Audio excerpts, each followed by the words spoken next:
மாண்புமிகு பேரவைத் தலைவர் அவர்களே, மாபெரும் தலைவர்கள் வழிநடத்திய மாண்பும் மாபெரும் வரலாற்று சிறப்பு கொண்ட இந்த சட்டமன்ற பேரவையின் 17வது சட்டமன்ற பேரவைக்கு நம்மையும் நம்ம தமிழக வெற்றிக் கழகத்தை சார்ந்த சட்டமன்ற உறுப்பினர்களையும் தேர்ந்தெடுத்து அனுப்பின நிரந்தரமாக என் நெஞ்சில் குடியிருக்கும் தாயன்புமிக்க தமிழக மக்கள் அனைவருக்கும் என்னுடைய மனப்பூர்வமான நன்றிகள்.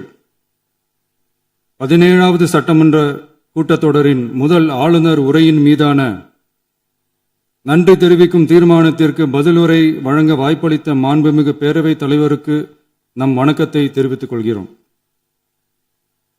மாண்புமிகு பேரவைத் தலைவர் அவர்களே, இந்த 17வது மாமன்றத்தில் அதிகப்படியான 12 கட்சிகளை சேர்ந்த பிரதிநிதிகள் தேர்ந்தெடுக்கப்பட்டிருக்கும். நாம கொள்கை ரீதியாகவும் நிலைப்பாடு ரீதியாகவும் வேறுபட்டு இருந்தாலும் மக்கள் பணி செய்வதுதான் நம்ம எல்லாருக்கும் பிரைமரியா இருக்கிற ஒரே எய்ம்.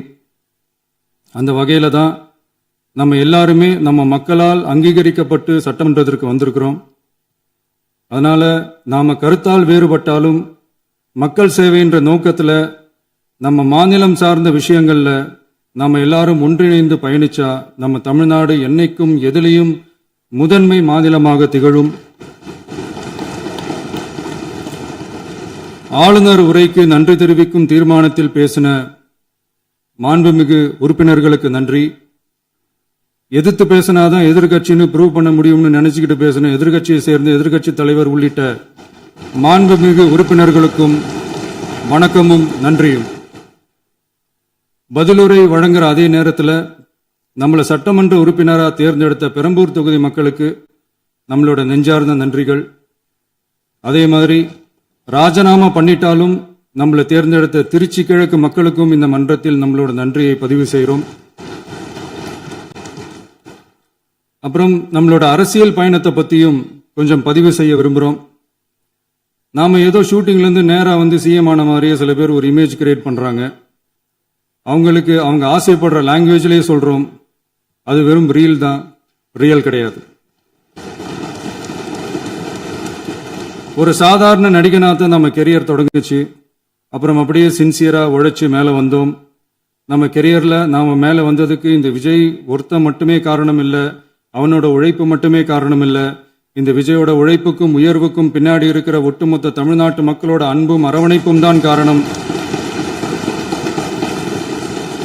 ஒவ்வொரு வீட்டில் இருக்க ஒவ்வொருத்தரும் நம்மளை அவங்க வீட்டில் ஒருத்தனா ஏற்றுக்கிட்டது தான் நமக்கு கடவுளும் மக்களும் தந்த மிகப்பெரிய வரம். அதுக்காகவே கடவுளுக்கு சமமான நம்மளோட சொந்தங்களான தமிழக மக்கள் அனைவருக்கும் மீண்டும் மீண்டும் நன்றி. இப்படி நம்மளை தாயன்போடு அள்ளி அரவணைச்ச தமிழ்நாட்டு மக்களுக்கு நாம் எப்படியெல்லாம் துணையாக இருந்தோம், எப்படியெல்லாம் மக்களோட மக்களா இருந்தோம்னு சொல்றேன். 1990ஸ்லயே ரசிகர் மன்றமாக இருந்தப்பவே மக்களுக்கு துணையா நிற்க ஆரம்பிச்சோம். அதுக்கப்புறம் நற்படி மன்றமாகவும் அதுக்கப்புறம் விஜய் மக்கள் இயக்கமாகவும் மாறி மக்களோட மக்களா நின்றுகிட்டு இருந்தோம். 2008 ஈழத் தமிழருக்கு ஆதரவா உண்ணாவிரதம் போராட்டம் செஞ்சோம். போர் முடிவுக்கு வரணும், நம்ம தொப்புள் கொடிய உறவுகளான ஈழத் தமிழர்களுக்கு பாதுகாப்பான நிம்மதியான ஒரு வாழ்வு கிடைக்கணும்னு அன்னைக்கே கோரிக்கை வச்சோம். 2009 ஆரம்பிச்ச விஜய் மக்கள் இயக்கம் வழியா நம்மளோட மக்கள் நல பணிகளை எக்ஸ்டெண்ட் அண்ட் எக்ஸ்பேண்ட் பண்ணிக்கிட்டே வந்தோம். கல்விக்கு துணையா இருந்தோம், சோசியல் சர்வீஸ் செஞ்சோம், வெள்ள நிவாரணத்துல துணையா இருந்தோம், கொரோனா காலத்துல மக்களுக்கு தோள் கொடுத்தோம். விலையில்லா விருந்தகம், குருதியகம், முட்டைப்பால் ரொட்டி திட்டம், விழியகம், பயிலகம், நூலகம், இப்படி பல வழியில மக்களுக்கு துணையா இருந்தோம்.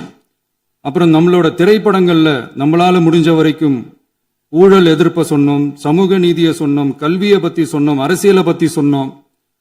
அரசியலை பத்தி பேசுனதுனால நம்ம படங்கள் சந்திச்ச இதுவரைக்கும் சந்திக்கிற பிரச்சனையை பத்தி எல்லாருக்குமே தெரிஞ்சதுதான். இது மட்டும் இல்லாம 2011 நாகப்பட்டினத்துல மீனவர் பிரச்சனைகளுக்கு ஆதரவா ஒரு பெரிய பொதுக்கூட்டம் நடத்தினோம்.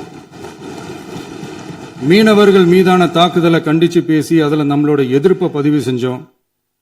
2017 ஜல்லிக்கட்டு போராட்டத்தில் தமிழர் பண்பாட்டு உரிமைக்கான நம்மளோட ஆதரவை தெரிவித்தோம். 2018 ஸ்டெர்லைட் போராட்டம் துப்பாக்கி சூட்ல பாதிக்கப்பட்ட நம்ம சொந்தங்களை நேர்ல சந்திச்சு ஆறுதல் சொன்னோம். 2021 உள்ளாட்சி தேர்தலில் விஜய் மக்கள் இயக்க வேட்பாளர்கள் போட்டியிட்டு ஜெயிச்சாங்க. கல்வி விருது விழா நடத்தி சிறந்த மதிப்பெண் பெற்ற மாணவ மாணவிகளுக்கு ஊக்கத்தொகையும் பரிசும் கொடுத்தோம். 2024 தமிழக வெற்றி கழகத்தை ஆரம்பிச்ச உடனேயே CAA-வை எதிர்த்து அறிக்கை விட்டோம். அரசியல் கட்சி ஆரம்பிச்சு விழுப்புரம் மாவட்டத்தில் விக்கிரவாண்டியில நம்மளோட முதல் மாநில மாநாட்டிய வெற்றி கொள்கை திருவிழாவை நடத்தினோம். தந்தை பெரியார், பெருந்தலைவர் காமராஜர், அண்ணல் அம்பேத்கர், வீரமங்கை வேலுநாச்சியார், மக்கள் சேவகர் அஞ்சலை அம்மாள்னு நம்மளோட 5 கொள்கை தலைவர்கள் அறிவிச்சோம். இந்தியாவிலே 2 பெண் ஆளுமைகளை கொள்கை தலைவர்கள் அறிவிச்ச ஒரே கட்சி நம்ம டிவிக்கு மட்டும்தான் என்ற பெருமையோடு அறிவிச்சோம். பெரியார் சொன்ன மாதிரியே அவர் சொன்னதுல நமக்கு ஏற்புடையதை மட்டும் எடுத்துக்கிட்டோம். அவரோட கடவுள் மறுப்பு கொள்கையில நமக்கு உடன்பாடு இல்லைன்னு ஓப்பனா அறிவிச்சோம். நமக்கு கடவுள் நம்பிக்கை உண்டுன்னு அறிவிச்சோம். யாரோட நம்பிக்கைக்கும் நாம் எதிரானவங்க இல்லைன்னு தெளிவா அறிவிச்சோம். பெண் கல்வி, பெண்கள் முன்னேற்றம், சமூக சீர்திருத்தம், சமூக நீதி, இப்படி பெரியாரோட கருத்துக்களை நிறையவே ஏத்துக்கிட்டோம்னு அறிவிச்சோம். அண்ணல் அம்பேத்கரோட சம வாய்ப்பு, சமநீதி, சமத்துவத்தை ஃபாலோ பண்ணுவோம்னு அறிவிச்சோம். பெருந்தலைவர் காமராஜரோட மதச்சார்பின்மையை ஏத்துக்கிட்டதோட அவரோட நேர்மையான நிர்வாகத்தையே ஒரு கொள்கையா ஏத்துக்கிட்டோம்னு அறிவிச்சோம். வீரமங்கை வேலு நாச்சியாரோட மண் மீட்பையும் சமூக நல்லிணக்கத்தையும் பின்பற்றுவோம்னு அறிவிச்சோம்.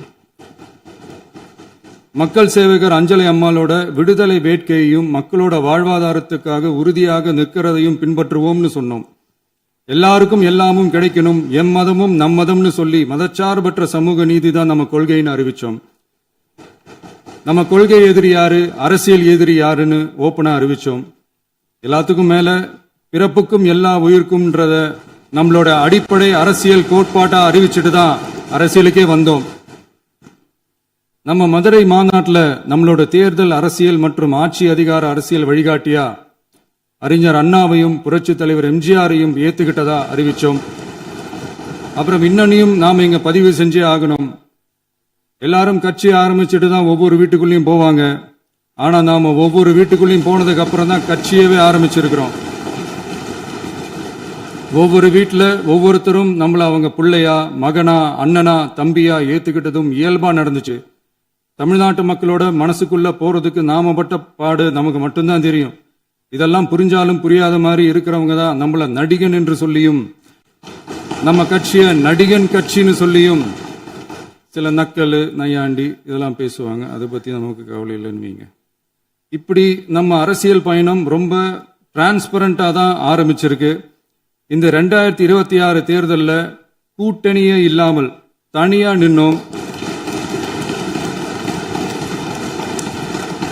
மக்கள் நம்மள தெளிவா புரிஞ்சுக்கிட்டதாலையும் நம்ம டிவிகே தோழர்களோட உழைப்பாலையும் நாம 35% வாக்குகளை வாங்கினோம். 1,72,00,000 வாக்குகளோட தமிழ்நாட்டிலேயே தனி பெரும் கட்சியா வந்தோம். தமிழக மக்களாலையும் நம்மளோட ஆதரவு இயக்கங்களாலையும் இதோ இன்னைக்கு இங்க நம்ம டிவிகே ஆளும் கட்சியா உட்கார்ந்துருக்கிறோம். இந்த ஆளும் கட்சியா ஆனதும் அவ்வளவு சாதாரணமாலாம் நடந்துடல. 2.25 வருஷத்துல ஆட்சிக்கு வந்துட்டீங்கன்னு ரொம்ப கிண்டலா கேலியா சிலர் பேசுறாங்க. எங்களோட இந்த 2.25 வருஷ டிராவல்ல எவ்வளவு வலியும் வேதனையும் இருக்குது. நம்மளோட மக்கள் சந்திப்புக்கே அவ்வளவு இடையூறு, அவ்வளவு தடைகள், ஊர் உலகத்துல யாருக்கும் இல்லாத ஒன்னா நமக்கு மட்டுமேன்னு தனியா ஸ்பெஷலா எக்ஸ்க்ளூசிவா நிறைய நிபந்தனைகள், நெருக்கடிகள், கட்டுப்பாடுகள், நம்மளை சந்திக்க வர்ற மக்களுக்கு சரியான பாதுகாப்பு இல்லாம, நம்ம கூட்ட நிகழ்ச்சிக்கு போதுமான பாதுகாப்பு இல்லாமன்னு இன்னும் வெளியே சொல்ல முடியாத நிறைய சூழ்ச்சிகள் எல்லாத்தையும் தாண்டி தான் நாம் இந்த இடத்துக்கு வந்திருக்கிறோம். But still miles to go. நம்ம டிராவல்ல எல்லாத்துக்கும் உச்சமா நம்மளோட சொந்தங்கள், நம்மளோட உறவுகள், 41 பேர் கரூர் சம்பவத்தில் இழந்த வேதனை எல்லாம் எப்படி சொல்றதுனே தெரியல. நம்ம மனசை விட்டு என்னைக்கும் அந்த வலியும் வேதனையும் நீங்கவே நீங்காது. அதுலயும் நம்ம மேலேயே பழி போட்ட கொடுமையெல்லாம் இருக்கும் பாருங்க, அதெல்லாம் வேற லெவலுங்க. என்னத்துக்கு அப்படியெல்லாம் செஞ்சாங்கன்னு தெரியல. அரசியல்னா இப்படியெல்லாம் கொடூரமா இருக்கணுமா என்ன? சரி விடுங்க. இந்த விஜய் இவனோட மக்களுக்காக எதையும் தாங்க தயாராகிட்டான். இவ்வளவு பெயின்ஃபுல்லான நம்ம பொலிட்டிக்கல் டிராவல்ல நம்மளோட மிகப்பெரிய ஆறுதலும் பலமும் என்ன தெரியுமா? என் நெஞ்சில் குடியிருக்கும் என்னோட தமிழ்நாட்டு மக்களும் என் உயிருக்கு உயிரான என்னோட தோழர்களும் தான். அவங்களோட பலத்தால தான். அன்னைக்கு 1967ல முன்னாள் முதல்வர் மாண்புமிகு அறிஞர் அண்ணா அவர்கள் தலைமையில் அமைஞ்ச சாமானியர்களோட ஆட்சி மாதிரி 1977ல முன்னாள் முதல்வர் மாண்புமிகு புரட்சித் தலைவர் எம்ஜிஆர் அவர்கள் தலைமையில் அமைஞ்ச மிக சாமானியர்களோட ஆட்சி மாதிரி இதோ இன்னைக்கு அதே வரிசையில 2026 சட்டமன்ற தேர்தல்ல இந்த விஜயோட தோழர்கள் இடம்பெற்ற ஒரு மிக மிக சாமானியர்களின் ஆட்சி அமைஞ்சிருக்கு. வாகை சூடும் வரலாறு திரும்பி இருக்கிறது. இப்படி ஒரு தீர்ப்பை மக்கள் அளிச்சதுனால தான் தமிழக வரலாற்றில் ஒரு மகத்தான கூட்டணி ஆட்சியை நாம் அமைச்சிருக்கிறோம். இளைஞர்களால என்ன செய்ய முடியும், பெண்களால என்ன செய்ய முடியும்னு கேட்டவங்களுக்கான பதில் தான் இன்னைக்கு அமைஞ்சிருக்கிற நம்ம ஆட்சி. ஒரே ஒரு குடும்பம் மட்டும் முக்கியம்னு சொல்றது நம்மளோட ஆட்சி அதிகார அரசியல் இல்ல. தமிழ்நாட்டில் இருக்கிற ஒவ்வொரு குடும்பமும் முக்கியம்னு சொல்றது தான் நம்ம அரசியல். நம்மளோட ஆட்சி அதிகாரம் அதான் நம்மளோட மனசாட்சி உள்ள மக்கள் ஆட்சி. இந்த 2026 தேர்தல்ல யாராலும் உடைக்கவே முடியாதுன்னு சொன்ன மதத்தை உடைச்சோம், சாதியை உடைச்சோம், முக்கியமா காசு கொடுத்து ஓட்டு வாங்குற ஒரு நச்சு கலாச்சாரத்தையே சுக்கு நூறா தூள் தூளா உடைச்செறிஞ்சோம். நாம கிளீன் கவர்னன்ஸ் அண்ட் குட் கவர்னன்ஸ்ல உறுதியா இருக்கிறோம். இப்ப மட்டும் இல்ல, எப்பவுமே இப்படிதான் இருப்போம். இதுல 100% இது உண்மைன்றதுனால தான் பாரம்பரியமான தினத்தந்தி பத்திரிகை ஊழலின் ஊற்றுக்கண் அடைக்கப்படுகிறதுன்னு 16/6/2026 அன்னைக்கு ஒரு தலையங்கமே எழுதியிருக்கு. ஒரு தவறு செய்தால் அது தெரிந்து செய்தால் அவன் தேவன் என்றாலும் விடமாட்டேன் என்று எம்ஜிஆர் அன்று பாடினார். அதை இன்று விஜய் செயலில் காட்டுகிறார்னு அந்த எடிட்டோரியல்ல எழுதியிருக்கு. இந்த நேரத்தில் தினத்தந்திக்கு நம்மளோட நன்றியை தெரிவிச்சுக்கிறோம். அரசியலுக்கு வந்து 2 வருஷம் தான் ஆகுது. உங்களுக்கு என்ன தெரியும், உங்களால என்ன முடியும்னு கேலியா கேட்டவங்களுக்கு தினத்தந்தியோட பதிலை இப்போதைக்கு போதும்னு நினைக்கிறேன். என்னென்னமோ செய்வான்னு சொல்றானே இந்த விஜய், பல வருஷமா இருக்கிற ஒரு பதவி வெறி பிடிச்ச அரசியலை உடைச்சி எப்படி செய்வான்னு நம்ம மக்களை யோசிச்சிருவாங்க. இதோ இப்போ நம்ம மக்களுக்கு புரிஞ்சிருக்கும். இப்பவும் சொல்றோம், இது வெறும் ஆரம்பம் தாங்க. இந்த மாபெரும் சபையிலிருந்து கேட்கிற மக்களே, நமக்கு கொஞ்சம் அவகாசம் கொடுங்க. இதுக்கு முன்னாடி, அதாவது 2017 கடைசியில இருந்து 2026 ஏப்ரல் வரைக்கும் இருந்த புண்ணியவான்கள் ஆட்சியில ஒவ்வொரு டிபார்ட்மெண்ட்லயும் போட்ட ஏராளமான ஓட்டைகளை அடைச்சிக்கிட்டே படிப்படியா மக்களுக்கு நல்லதையும் செஞ்சுக்கிட்டே வருவோம். அதனாலதான் நமக்கு எதிரா யார் யாரோ சேரவே மாட்டாங்கன்னு நினைச்சவங்க எல்லாம் ஒன்னா சேர்றாங்க. நம்ம ஆட்சிக்கு டேட்டு குறிக்கிறாங்க.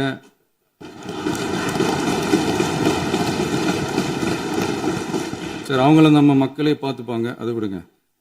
நாம ஆட்சிக்கு வந்து சரியா 40 நாள் ஆகுது. அதுக்குள்ள என்ன செஞ்சீங்கன்னு கேட்கிறாங்க. ஒரு லிஸ்ட் ஒன்னு சொல்றேன் கேளுங்க. பெண்கள் பாதுகாப்புக்காக சிங்கப்பெண் சிறப்பு படை, 200 யூனிட் வரை கட்டணமில்லா மின்சாரம், போதைப் பொருள் ஒழிப்புக்காக தனிப்படை, குறுவை நெல் சாகுபடியை ஊக்குவிப்பதற்காக 134.83 கோடி சிறப்பு தொகுப்பு திட்டம், வழிபாட்டு தலம், ஸ்கூல், பஸ் ஸ்டாண்டுன்னு அதுக்கு பக்கத்தில் இருக்கிற 717 மதுபான கடைகள் மூடப்பட்டன. அங்க வேலையில் இருந்தவர்களுக்கு வேறு கடைகளில் வேலை, கவனிக்கப்படாமல் விடப்பட்ட அம்மா உணவகங்கள் புதுப்பிக்கப்பட்டன. பத்திரப்பதிவு துறையில் பகல் கொள்ளைக்கு புல் ஸ்டாப் வைக்கப்பட்டுள்ளது. வருகையில்லா ஆவண பதிவு முறை கொண்டுவர உத்தேசிக்கப்பட்ட செயல்பாட்டில் உள்ளது. அரசு மற்றும் தனியார் மருத்துவமனையில் ஸ்கேன் மையங்களில் கருவுறுவதற்கு முன் மற்றும் பின் ஏற்படும் தவறுகளை கண்காணிக்கவும், மருத்துவ நிறுவனம் முறைப்படுத்தும் சட்ட விதிகள் பின்பற்றப்படுகிறதா என கண்காணிக்கவும், மருத்துவ மற்றும் ஊரக பணிகள் இயக்கத்தின் பயன்பாட்டிற்காக 40 புதிய வாகனங்கள் வழங்கப்பட்டுள்ளது. கூட்டுறவு வங்கியின் ஏழை எளிய மக்கள் வாங்கிய கடனுக்கு முதல் முத்தாய்ப்பாக ரூபாய் 2045 கோடி தள்ளுபடி வழங்கி ஆணையிடப்பட்டுள்ளது. ஒன்றிய அரசிடம் கேட்டுக்கொண்டதற்கிணங்க கடந்த 2 வருடமாக நிறுத்தி வைக்கப்பட்ட இருந்த ஜல் ஜீவன் மிஷன் திட்டம் புதுப்பிக்கப்பட்டு ஜல் ஜீவன் மிஷன் திட்டம் 2.0 நடைமுறைக்கு கொண்டு வரப்பட்டுள்ளது. 18,500 கோடி அளவில் உறுதியளிக்கப்பட்ட காஞ்சிபுரம் மாவட்டத்தில் மைய விரிவாக்க திட்டம், கோயம்புத்தூரில் மின்னணு பொருட்கள் மற்றும் மின்னணு அமைப்புகள் உற்பத்தி திட்டம், மற்றும் திருவள்ளூர் மாவட்டத்தில் காட்டுப்பள்ளி LNT கப்பல் கட்டும் தளம் விரிவாக்க திட்டத்திற்கு ஒப்பந்தங்கள் போடப்பட்டுள்ளன. அனைத்து நிர்வாக நடவடிக்கைகளும் மின்னணு முறையில் மாற்றம் கொண்டுவர நடவடிக்கை எடுக்கப்பட்டு வருகிறது. சட்டவிரோத கல்குவாரி மற்றும் அனுமதியின்றி கனிமங்களை எடுத்துச் செல்வது தடுக்கப்பட்டுள்ளது. பல்வேறு குவாரிகள் சீல் வைக்கப்பட்டுள்ளன. கனிமங்களை கண்காணிப்பது, எல்லைகளை நிர்ணயிப்பது மற்றும் ஆளில்லா விமானம் மூலம் அளவீடு செய்வது போன்றவற்றை செயல்படுத்துவதற்கான பணிகள் மேற்கொள்ளப்பட்டு வருகின்றன. அனைத்து துறைகளிலும் அலுவலர் தலையீடு இல்லாமல் லஞ்ச லாவண்யமற்ற தமிழகத்தை உருவாக்க அனைத்து நடவடிக்கைகளும் முடுக்கிவிடப்பட்டுள்ளது. இதெல்லாம் சாம்பிள் தான், இன்னும் இருக்கு. இந்த வெறும் 40 நாளுக்குள்ளேயே இவ்வளவு செஞ்சிருக்கோம்னா இனி வர்ற நாட்கள்ல கொஞ்சம் கொஞ்சமா படிப்படியா ஸ்டெடியா உழைச்சி லஞ்சலாவணம் இல்லாத, ஊழல் இல்லாத, பெண்களுக்கு பாதுகாப்பான, சுதந்திரமான, டிரான்ஸ்பரண்டான தமிழ்நாட்டை நம்ம சொந்தங்களான தமிழக மக்களுக்கு தர்றது தான் நம்மளோட ஒன் அண்ட் ஒன்லி டார்கெட். கண்டிப்பா அதை நிறைவேற்றியே காட்டுவோம். 8 கோடி மக்கள் நம்மளோட இருக்கிறப்போ ஏங்க இதை செய்ய முடியாது? மாண்புமிகு பேரவைத் தலைவர் அவர்களே, தமிழ்நாட்டின் கருவூலம் எப்படி திசை மாறி உருமாறி தேய்ந்து ஓய்ந்து கிடைக்கிறதுன்னு சொன்னாங்க.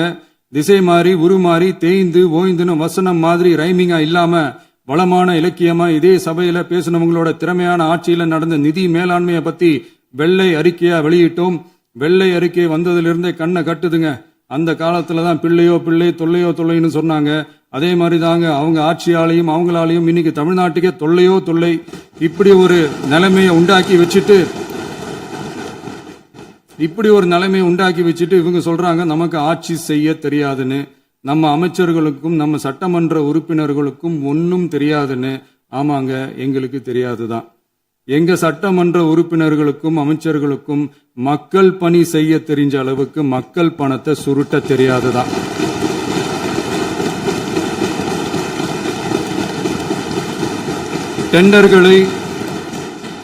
டெண்டர்களை முறைப்படுத்த தெரிஞ்ச அளவுக்கு அதோட ரேட்டை உயர்த்தி ஊழல் செய்ய தெரியாதுதான். பதவி உயர்வு வழங்கவும் பணி இடமாற்றம் கலந்தாய்வு நடத்தவும் தெரியுமே தவிர பதவி உயர்வுக்கும் பணியிட மாற்றத்துக்கும் பணம் பறிக்க தெரியாதுதான். புதிய பணியிடங்கள் உருவாக்க தெரியுமே தவிர அந்த பணியிடங்களை பணத்துக்கு விற்க தெரியாதுதான். கோயில்கள்ல நடக்கிற நிர்வாக சீர்கேட்ட தடுக்க நீங்க பேசுங்க, நீங்க கண்டிப்பா பண்ணுங்க. கோயில்கள்ல நடக்கிற நிர்வாக சீர்கேட்ட தடுக்க தெரியுமே தவிர கோயில் பணத்தை கொள்ளையடிக்க தெரியாதுதான். தங்கத்தை உருக்கி தாரை வார்க்க தெரியாதுதான். கனிம வளத்தை பாதுகாக்க தெரிஞ்ச அளவுக்கு கனிமத்தை வித்து கொள்ளையடிக்க தெரியாதுதான். அரசு வருமானத்தை அரசு கஜானாவுக்கு மாத்த தெரிஞ்ச அளவுக்கு அந்த பணத்தை தனிப்பட்ட கஜானாவுக்கு மடை மாத்த தெரியாதுதான். போதை கலாச்சாரத்தை தடுக்க தெரிஞ்சவங்களுக்கு போதை கலாச்சாரத்தை வளர்க்க தெரியாதுதான். நம்ம குடும்பத்தில் இருக்கிற பாட்டி, அம்மா, அக்கா, தங்கச்சி, குழந்தைங்களை, பெண்களை மதிக்க தெரிஞ்சவங்களுக்கு ஓசி பஸ், 1000 ரூபாய் கேஸ், இப்படியெல்லாம் பேச தெரியாதுதான். எங்க உறுப்பினர்களுக்கும் அமைச்சர்களுக்கும் மக்கள் சேவை தெரிந்த அளவிற்கு சுயநல தேவையை செஞ்சிக்க தெரியாதுதான். அதனாலதான் சொல்றோம், எங்களை பார்த்து எதுவும் தெரியாதுன்னு சொல்றவங்களுக்கு சொல்றோம், இதெல்லாம் எங்களுக்கு தெரியாதுதான். உங்களை மாதிரி முறைகேடுகளை செய்யறத நாங்க தெரிஞ்சுக்கவும் போறதில்ல, தெரிஞ்சுக்கவும் ஆசைப்படல. அத கடைசி வரைக்கும் எங்களுக்கு தெரியாமலே இருந்துட்டு போகட்டும். அதனால நாங்களும் எங்க மக்களும் வெரி வெரி ஹாப்பி தான். மாண்புமிகு பேரவைத் தலைவர் அவர்களே, எதிர்ப்பவர்கள் எதிர்க்கட்சி என்பதற்காக எங்கள் ஆட்சி மீது 1000 பழி போடலாம். ஆனாலும் தமிழக மக்களுக்கு உண்மையை உணர்த்த வேண்டியது நம்மளோட கடமை. மின்வெட்டை பொறுத்தவரை தமிழ்நாடு மின்மிகை மாநிலமாக இருந்தாலும் கடந்த காலங்களில் ஏற்பட்ட நிர்வாக குளறுபடிகளும் மின்சார சாதனங்கள் மற்றும் மின் மாற்றிகளில் ஏற்படும் பழுதாலும் வேண்டுமென்றே சிலரின் நடவடிக்கைகளாலும் இந்த மின்வெட்டிற்கு காரணமாக உள்ளது.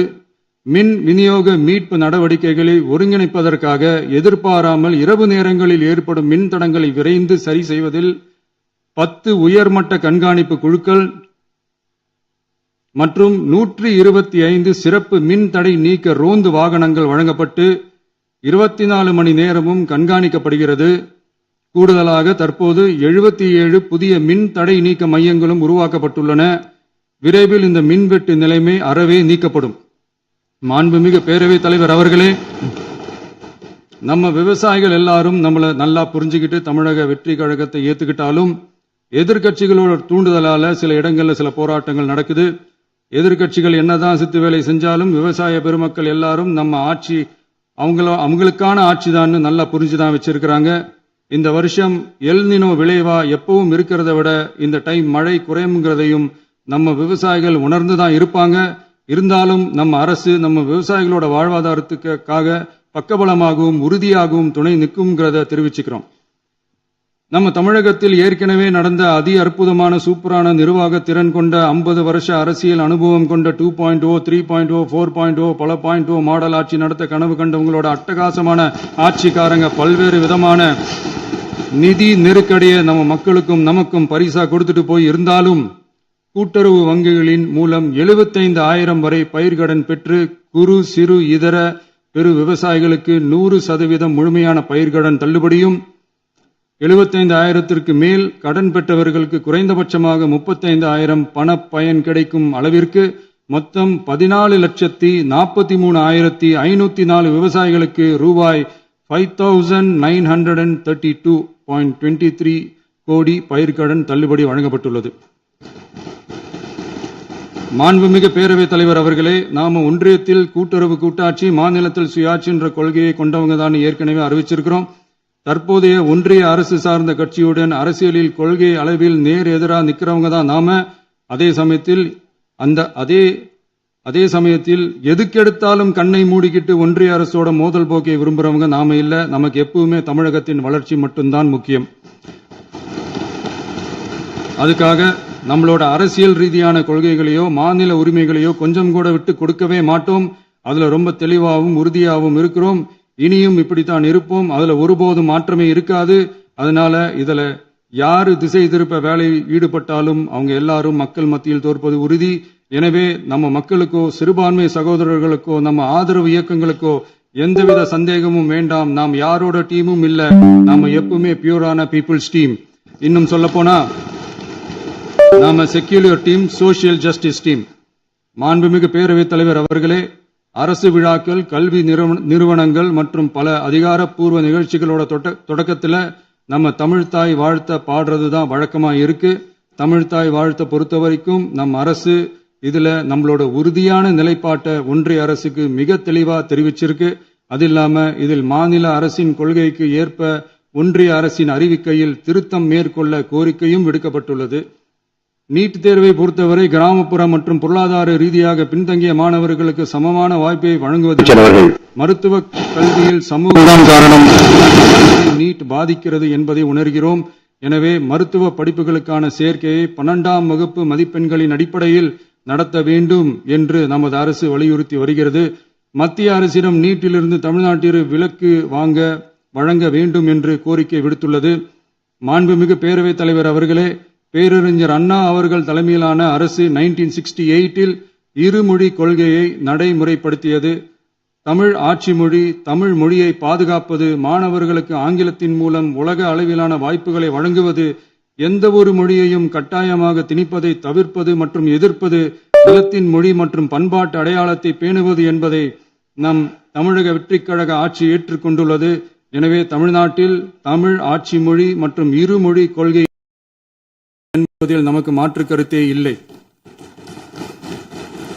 மாண்புமிகு பேரவைத் தலைவர் அவர்களே, கடந்த 11/6/2026 அன்று நடந்த நிதி ஆயோக் கூட்டத்தில் தமிழ்நாடு அரசின் சார்பாக கலந்து கொண்டு வறுமையற்ற தமிழ்நாடு இயக்கம் உருவாக்க தேவையான நிதியையும், தமிழ்நாட்டுக்கு 2 எய்ம்ஸ் மருத்துவமனைகளை தருமாறும், மருத்துவம் மற்றும் பல் மருத்துவ படிப்பிற்கு 12ஆம் வகுப்பு மதிப்பெண் அடிப்படையில் இடங்களை நிரப்புதல் குறித்தும், செயற்கை நுண்ணறிவு தொடக்க நிறுவன வளர்ப்பு மையங்கள் தமிழ்நாட்டில் அமைக்கவும், இளைஞர் திறன் மற்றும் வேலைவாய்ப்பு இயக்கம் செயல்படுத்த வேண்டியும், பெண்கள் தலைமையிலான வளர்ச்சி குறித்தும், மீனவ சமுதாயங்களின் வாழ்வாதாரம் மற்றும் மீன்பிடி படகுகள் மற்றும் மீனவர்களை விடுவித்தல் குறித்து நிரந்தர நடவடிக்கை எடுக்க வேண்டியும், காலநிலை தாங்கும் தன்மை பெருந்திட்டம் 2045 கீழ் விண்வெளி உற்பத்தி மையத்தை தேசிய விண்வெளி உற்பத்தி மையமாக அறிவிக்க கோரியும், தமிழ்நாட்டில் சாலை போக்குவரத்து, நெடுஞ்சாலை மற்றும் ரயில்வே அமைச்சகத்தின் மேம்பாட்டு குறித்தும், அனைத்து கிராமங்களையும் டிஜிட்டல் இணைப்பு வசதி ஏற்படுத்துதல் குறித்தும், கூட்டு குடிநீர் திட்டம் தொடரவும், அரசின் விழாக்களில் தமிழ்தாய் வாழ்த்துக்கான முதலிடத்திற்கான கோரிக்கையும், மேகதாது அணை கட்டுமான நிறுத்தத்தை உறுதிப்படுத்தவும், மாநிலத்தின் மீது மும்மொழி கொள்கையை வற்புறுத்தாமல் புதிய கல்விக் கொள்கையை திணிக்காமல் தமிழகத்திற்கான கல்வித் தொகை ரூபாய் 3284 கோடியை விடுவிக்க கோரியும், ஆண்டுதோறும் 5 லட்சம் இளைஞர்களுக்கு உதவித் தொகையுடன் கூடிய பணியினை தொழில்நுட்ப பயிற்சி வழங்க ஒத்துழைப்பு வழங்குமாறும், ஒகேனக்கல் 3ஆம் கட்ட கூட்டு குடிநீர் திட்டத்திற்கான நிதி ரூபாய் 2283.40 விடுவிக்கவும், வேலை வாய்ப்பு மற்றும் வாழ்வாதாரத்துக்கான உத்தரவாத திட்டத்தின் கீழ் வேலை வாய்ப்புகளை உருவாக்க உடனடி நடவடிக்கை மேற்கொள்ள வேண்டியும் மற்றும் திருக்குறளை தேசிய இலக்கியமாக அறிவிக்குமாறும் தமிழ்நாடு சார்பில் பேசியுள்ளோம் என்பதை தெரிவித்துக் கொள்கிறோம். மாண்புமிகு பேரவைத் தலைவர் அவர்களே, அண்டை மாநிலங்களுடனான நட்புறவு ஒரு மாநிலத்தின் வளர்ச்சிக்கும் நாட்டின் ஒற்றுமைக்கும் மிகவும் அவசியமானது.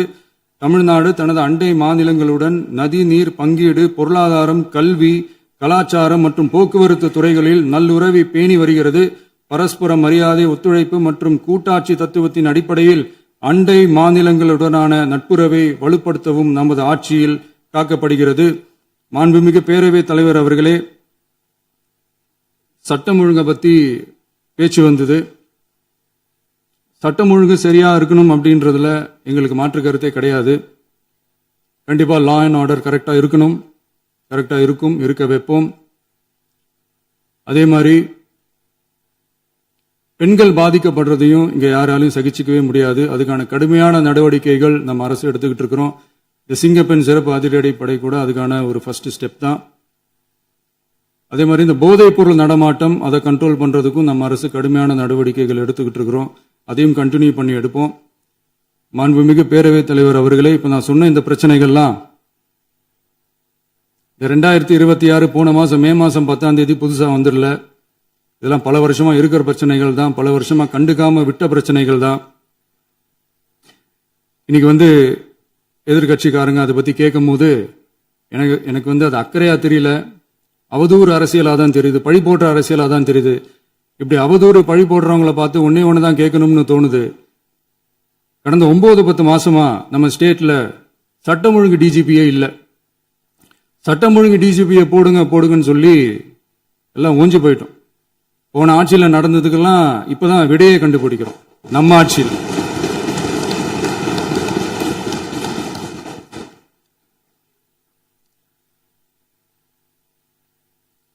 இந்த போதைப் பொருள் நடமாட்டம் எல்லாம் தாறுமாற அப்படியே பரவி கொட்டி கிடக்குது. இதெல்லாம் இனிஷியல் ஸ்டேஜ்லயே யார் கண்ட்ரோல் பண்ணியிருக்கணும்? போலீஸ் டிபார்ட்மெண்ட் அப்போ யார் கையில இருந்தது? இத்தனை கேள்வி நம்மளை பார்த்து கேட்கறாங்களே, ஒரே ஒரு கேள்வி தான் நான் கேட்கணும்னு தோணுது. போலீஸ் டிபார்ட்மெண்ட்டை கையில வச்சுக்கிட்டு பிகினிங்லயே இனிஷியல் ஸ்டேஜ்லயே இந்த போதைப் பொருள் நடமாட்டத்தை ஏன் கண்ட்ரோல் பண்ணல? மனசாட்சி உள்ளவங்க இந்த பிரச்சனையெல்லாம் ஏன் நடக்குதுன்றது அவங்களுக்கே நல்லா தெரியும். இன்னைக்கு சட்டம் ஒழுங்கை பத்தி கேள்வி கேட்க கூடாதா அப்படின்னா தாராளமா கேட்கலாம். இது ஜனநாயக அரசு, மன்னராட்சி எல்லாம் கிடையாது, மனசாட்சி உள்ள மக்களாட்சி. அதனால கேள்வி கேட்கலாம், எல்லாருக்கும் எல்லா உரிமையும் உண்டு. விமர்சனம் செய்யலாம், எல்லாருக்கும் எல்லா உரிமையும் உண்டு. ஆனா நம்ம ஆட்சியில என்ன நடவடிக்கைகள் எடுத்திருக்கோன்றது தெரிஞ்சுக்கிட்டு அதுக்கேற்ற மாதிரி ஒரு நடுநிலையா பேசுனீங்கன்னா கொஞ்சம் நல்லா இருக்கும்.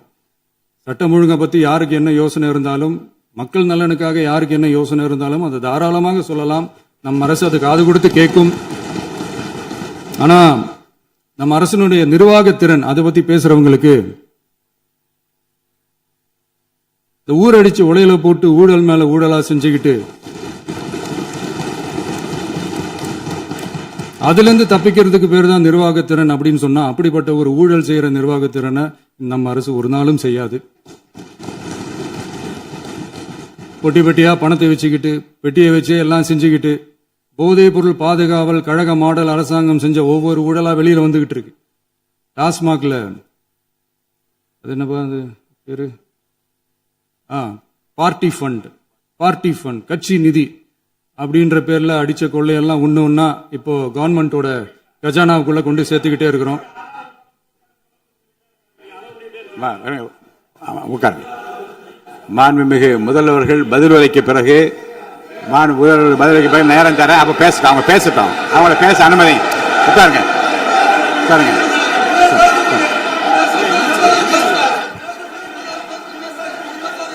மாண்புமிகு அலோவ் பண்றேன் உட்காருங்க. மாண்பு உறுப்பினர்கள் நீங்க இங்க உட்காருங்க, அமைதியா உட்காரு. நீங்க எல்லாம் உட்காருங்க. உட்காருங்க உட்காருங்க. மாண்புமிகு நீங்க எல்லாரும் உட்காருங்க உட்காருங்க உட்காருங்க உட்காருங்க உட்காருங்க. அமைதியா உட்காருங்க. இருங்க உட்காருங்க. அப்புறம் நீங்க என்ன உட்காருங்க. நான் கொடுப்பேன், உட்காருங்க. நான் பாயிண்ட் ஆஃப் வர கொடுங்க, நான் கொடுக்குறேன். உட்காருங்க உட்காருங்க உட்காருங்க உட்காருங்க உட்காருங்க உட்காருங்க உட்காருங்க உட்காருங்க உட்காருங்க உட்காருங்க உட்காருங்க. மாண்புமிகு முதல்வர் அவர்கள் கோர்வையாக நிதானமாக சொல்லிக்கொண்டே இருக்கிறார். நீங்க குறிப்பெடுத்து வைத்துக் கொள்ளுங்கள். பேசி முடித்தவுடன் நான் உங்களுக்கு அவகாசம் தருகிறேன். நீங்க ஒண்ணு சொல்லுங்க, என்ன என்பது நீங்க சொல்லுங்க. உங்க சொல்லுகிற வாய்ப்பை நான் உங்களுக்கு தருகிறேன். இப்போது மாண்புமிகு முதலமைச்சர் உங்கள் உரையை தொடரலாம்.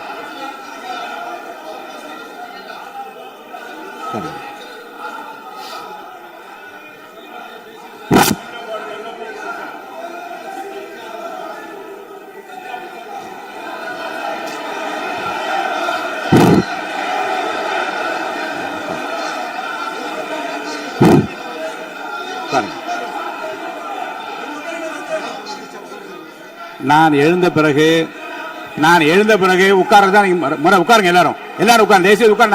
நான் அலோவ் பண்றேன். உட்காருங்க, அமைதியா உட்காருங்க. நான் அலோவ் பண்றேன். அமைதியா உட்காருங்க உட்காருங்க. அங்க இருந்து குரல் கொடுக்காதீங்க. உட்காருங்க.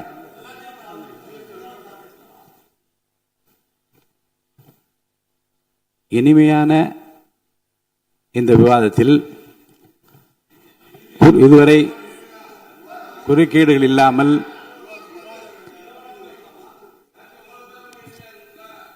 கொஞ்சம் அமைதியா இருங்க. மாண்புமிகு முதல்வர் அவர்கள் பேசி முடித்தவுடன் பாயிண்ட் ஆஃப் ஆர்டர் கேட்டிருக்கேன், நான் அனுமதிக்கிறேன். எதிர்க்கட்சி தலைவருக்கு மட்டும் நான் அனுமதி தருகிறேன். அவர் எழுந்து பேசலாம். மாண்பு முதலமைச்சர் நீங்க கண்டினியூ பண்ணி முடிக்கலாம். நீ எல்லாரும் எழுந்துச்சீங்கன்னா சரி வராது. உட்காருங்க. நான் சொல்லியிருக்கேன். உட்காருங்க உட்காருங்க உட்காருங்க.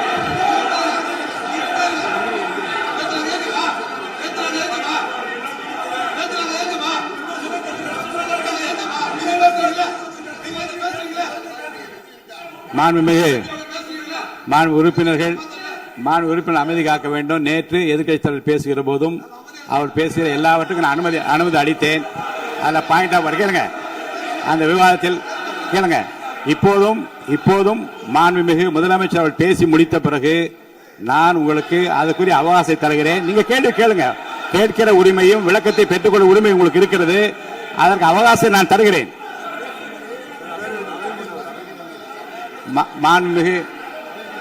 மாண்புமிகு உறுப்பினர் அமருங்க. நான் என் தீர்ப்பை சொல்லுகிறேன். மாண்புமிகு முதலமைச்சர் அவர்கள் பேசி முடித்தவுடன் எதிர்க்கட்சி தலைவருக்கு அந்த வாய்ப்பை நான் தருகிறேன். நிச்சயமா அந்த கேள்வி கேட்கலாம். உட்காருங்க எல்லாரும். பேரவை முன்னவர் பேசுங்க. மாண்பு பேரவைத் தலைவர் அவர்களே, இன்று இவர்கள் முயற்சி செய்வது அவர் ஆளுங்கட்சியாக இருக்கின்ற போது இருங்க, நான் சொல்லிடுறேன் பிளீஸ். ஒரே நிமிஷம் நான் சொல்லிடுறேன் பிளீஸ். ஆளும் கட்சியாக இருக்கின்ற போது நீங்கள் சொன்ன ஒரே வார்த்தை, நாங்கள் பேசி முடித்ததற்கு பிறகு குறிப்பிடுத்துவிட்டு நீங்கள் எந்த கேள்வி வேண்டுமானாலும் கேட்கலாம் என்று ஒரு முறையை நீங்கள் பின்பற்றினீர்கள். அதே முறையை இப்போது பின்பற்ற வேண்டும் என்று கேட்டுக்கொள்கிறேன். பள்ளிக்கல்வித்துறை அமைச்சர். மாண்புமிகு பேரவைத் தலைவர் அவர்களே, நேற்றைய தினம் கூட எதிர்க்கட்சி தலைவர் சொன்னதை முழுமையாக கேட்டு இறுதியில் ஒரு வாய்ப்பு தந்தீங்க. அதுவும் இல்லாம இந்த நேரத்தில் நேரலையில் நீங்களும் பாக்குறீங்க. அங்கிருந்து உரிமையில் விழித்து இந்த பக்கம் இருக்க உறுப்பினர்களை பார்த்து அப்படின்னு உரிமையில் விழிப்பதை உங்கள் மூலமாக கண்டிக்கிறேன். அந்த வார்த்தையை அவை குறிப்பிலிருந்து நீக்கணும். கண்ணியம் காத்து முதல்வர் முழுமையாக பேசுவதை காத்து கண்ணியம் காத்து இந்த சபைக்கு ஒரு மரபு இருக்கிறது, அதை மூத்த உறுப்பினர்கள் பின்பற்றபடி உங்கள் மூலமாக கேட்டுக்கொள்கிறேன். மாண்புமிகு முதலமைச்சர் அவர்கள் உரையை தொடரலாம். நான் தரேன். நான் உறுதியாக மாண்புமிகு முதலமைச்சர் அவர்கள் பேசி முடித்தவுடன் எதிர்க்கட்சி தலைவருக்கு அந்த வாய்ப்பு தரப்படும் என்பதை உறுதியாக சொல்லிவிட்டேன். இடையிலே குறுக்கீடு செய்யாமல் அந்த பேச்சு முழுமையாக பேசி முடிக்க நீங்கள் அனுமதி வழங்க வேண்டும் என்று கேட்டுக்கொள்கிறேன். அமைதியா உட்காருங்க, அவங்க பேசி முடிக்கட்டும், நீங்க கேளுங்க. நான் என்ன சொல்றேன், கேட்கிற உரிமையும் விளக்கத்தை கேட்டு பெற உரிமை உங்களுக்கு இருக்கிறது. ஆனா இடையிலே குறுக்கீடு செய்யாமல் அதை முடிக்கும்படி நான் கேட்டுக்கொள்கிறேன். மாண்புமிகு முதலமைச்சர் அவர்கள் தொடர்ந்து நீங்க பேசலாம்.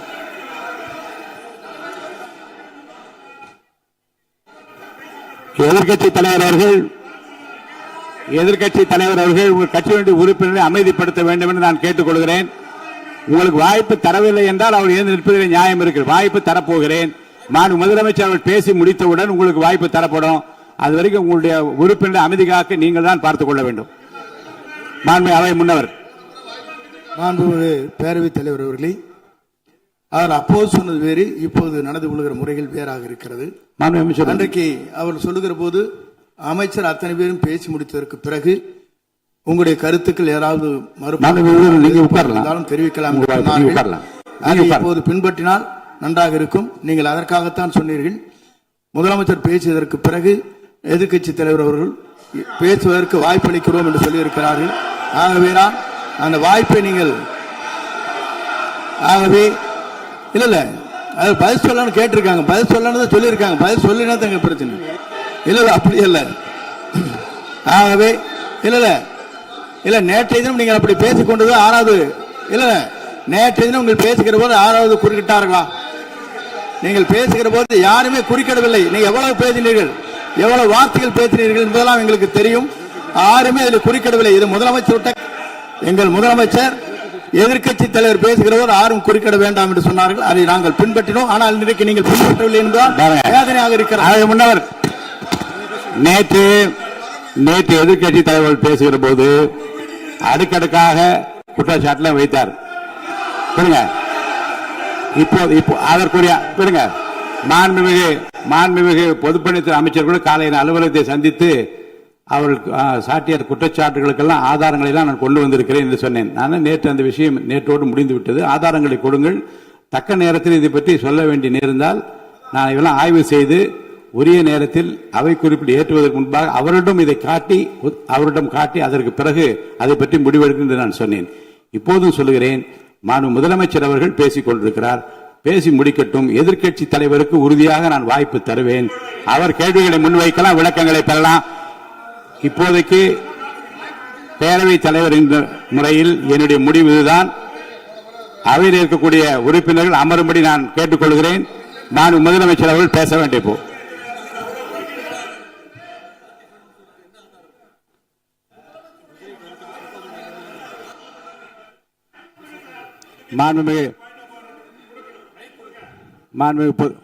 இருங்க.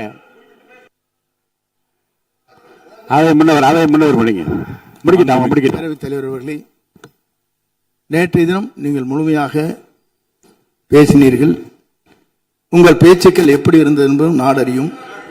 இருந்தாலும் கூட நாங்கள் அமைதியாக இருந்தோம். இல்ல நீங்க இருங்க, ஒவ்வொரு வார்த்தைக்கு இருங்க. நீங்க மின்வெட்டையில நீங்க சொன்னீங்க, உங்களுடைய முன்னாள் அமைச்சர் ஆற்காடு வீராசாமி இருக்கிற போது மின்வெட்டால் தான் நாங்கள் ஆட்சியே மாறியது என்றெல்லாம் சொன்ன கதையெல்லாம் இருக்கு. அதெல்லாம் சொன்னோம்னாங்க நாங்களே அமைதியா இருந்தோம். அதுக்காக நீங்க தயவு செய்து எதிர்க்கட்சி தலைவருக்கு வாய்ப்பளிக்கிறார்கள். அந்த வாய்ப்பை நீங்கள் அவர் முதலமைச்சர் பேசுவதற்கு பிறகு பேசினால் அழகாக இருக்கும். அவை முன்னர் பள்ளிக் கல்வித்துறை அமைச்சர் மாண்புமிகு பேரவைத் தலைவர் அவர்களே, அவர் ஒரே ஒரு வார்த்தையை தான் சொன்னார். பார்ட்டி ஃபண்ட் என்ற வார்த்தையை கேட்டு எதிர்க்கட்சி நண்பர்கள் கோபப்படுகிறார்கள். ஆனால் அதன் மீது உங்களுக்கு பாயிண்ட் ஆஃப் ஆர்டர் தருவதாகவும் நீங்கள் சட்டப்பேரவைத் தலைவர் சொல்கிறீர்கள். நேற்றைய தினம் இதே போல வெற்றி தலைவர் அவர்களினுடைய வழிகாட்டில் வளர்ந்த நாங்கள் சகிப்புத்தன்மையோடு அவர்கள் பல வார்த்தைகள் சொன்னார்கள். புதிதாக சோஃபா மாடல் என்றார்கள், குதிரை பேரம் என்றார்கள், எத்தனையோ வார்த்தைகள் சொன்ன போது சகிப்புத்தன்மையோடு அதை கேட்டு பொறுமையாக இருந்தோம். இவர்கள் குதிரை பேரம் எல்லாம் அவைக்குள் நீக்கப்பட்டு விட்டது. சரி, சோஃபா மாடல் என்று ஒன்று சொன்னார்கள். ஆதாரம் கேட்டு இப்படி எழுந்து நாங்கள் கொந்தளிக்காமல் ஒரு சட்டமன்றத்தில் ஒரு உறுப்பினர் எப்படி நடந்து கொள்ள வேண்டும் என்பதற்கு எடுத்துக்காட்டாக தமிழக வெற்றி கழகத்தின் உறுப்பினர்கள் நடந்து கொண்டார்கள். இப்போது மதிப்பிற்குரிய எதிர்க்கட்சி தலைவர் அவர்களே, உங்கள் ஊடாக நான் கேட்பது என்னவென்றால், அவர்களினுடைய கட்சி உறுப்பினர்களை அவர் அமைதிப்படுத்தி முதல்வர் அவர்கள் உரையை முழுமையாக கேட்டு சகிப்புத்தன்மைக்கு சட்டமன்றத்தில் இந்த பக்கம் மட்டுமல்ல அந்த பக்கமும் எடுத்துக்காட்டாக இருப்பதற்கு அவர் வழிவகை செய்ய வேண்டும் என்று உங்கள் மூலமாக கேட்டுக்கொள்கிறேன். பொதுப்பணித்துறை அமைச்சர்.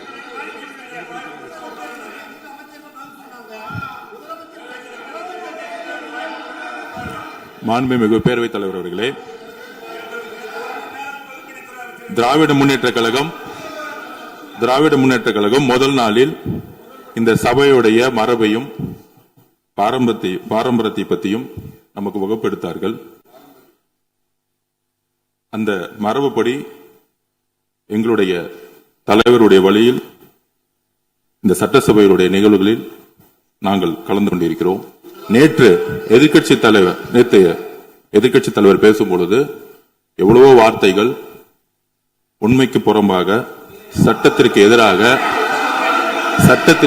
ஒரே நிமிஷம் பேசுறேன். சட்டத்திற்காக பேசும் பொழுது நாங்கள் அமைதியாக இருந்தோம். ஒரு 2-3 முறை தான் அவரு பேசும்போது மினிஸ்டர்கள் இருந்துச்சு நின்னாங்க. ஆனா இன்னைக்கு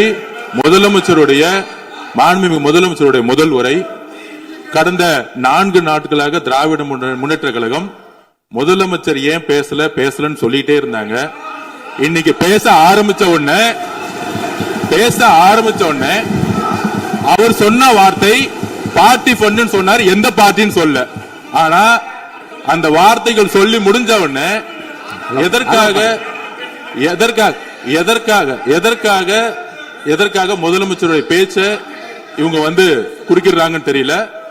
நீங்கள் சொன்னதுபடி முதலமைச்சர் பேச வேண்டும். பேசிய பின்பு கருத்துகளுக்கு பதிலளிக்க அவர்கள் பதிலளிக்க நாங்களும் பதிலளிக்க தயாராக இருக்கிறது பதிவு பண்றோம். மாண்பு முதலமைச்சர் அவர்கள்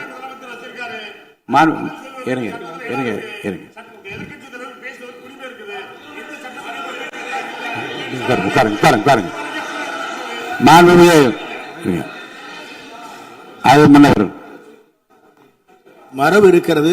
எப்போது வேணா பாயிண்ட் ஆஃப் ஆர்டர் இருக்கலாம். இருந்தாலும் கூட நீங்க இந்த மரபை நீங்க கடைபிடித்தீங்களா உங்க ஆட்சியில? நீங்க முன்னவர் முன்பு எப்படி நடந்தால் என்பதை பற்றியோ முன்பு நடந்த நிகழ்வுகள் பற்றியோ நீங்கள் சொல்லி மீண்டும் மீண்டும் இந்த அவையினுடைய மாண்பை குறைக்க வேண்டாம் என்று நான் கேட்டுக்கொள்வது வேண்டாம். இப்போது உள்ள பிரச்சனை, மாண்பு முதலமைச்சர் அவர்கள் தன்னுடைய பேச்சை உறுதி செய்து முடிக்க வேண்டும். அவர் முடித்த பிறகு எதிர்க்கட்சி தலைவருக்கு நான் நிச்சயமாக வாய்ப்பு தருவேன். அவர் கேள்வி கணக்குகளை தொடுக்கலாம், சந்தேகங்களை கேட்கலாம். விளக்கம் தருவதற்கு மாண்பு முதலமைச்சர் அவர்கள் தயாராக இருக்கின்றார். அமைதியாக அமரும்படி நான் கேட்டுக்கொள்கிறேன். இப்ப நான் அனுமதிக்க முடியாது. மாண்பு முதலமைச்சர் உரையை தொடரலாம்.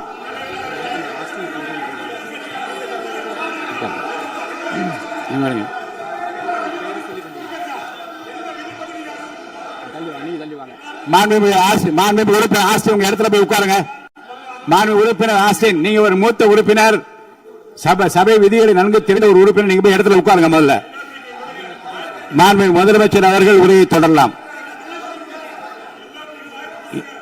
இப்போது எந்த விதமான பாயிண்ட் ஆஃப் ஆர்டர்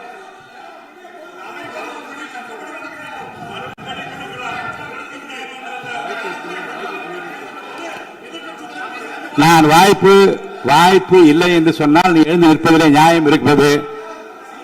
உட்காருங்க. வாய்ப்பு உறுதியாக எதிர்க்கட்சி தலைவருக்கு பாயிண்ட் ஆஃப் ஆர்டர் மட்டுமல்ல, உட்கார்ந்து அவர் பேசிய பேச்சுக்கள் என்னென்ன இருங்க, என்ன என்ன என்ன என்ன என்ன உங்களுக்கு சந்தேகம் இருக்கிறதோ, வினாக்கள் இருக்கிறதோ அதை நீங்க கேட்கலாம். அவர் பதில் சொல்வதற்கு தயாராக இருக்கிறார். பேசி முடிக்கின்ற வரை அமைதி காக்கும்படி உங்களை நான் கேட்டுக்கொள்கிறேன். மாண்புமிகு எதிர்க்கட்சி தலைவர் முழு ஒத்துழைப்பை நீங்கள் தர வேண்டும் என்று நான் எதிர்பார்க்கிறேன்.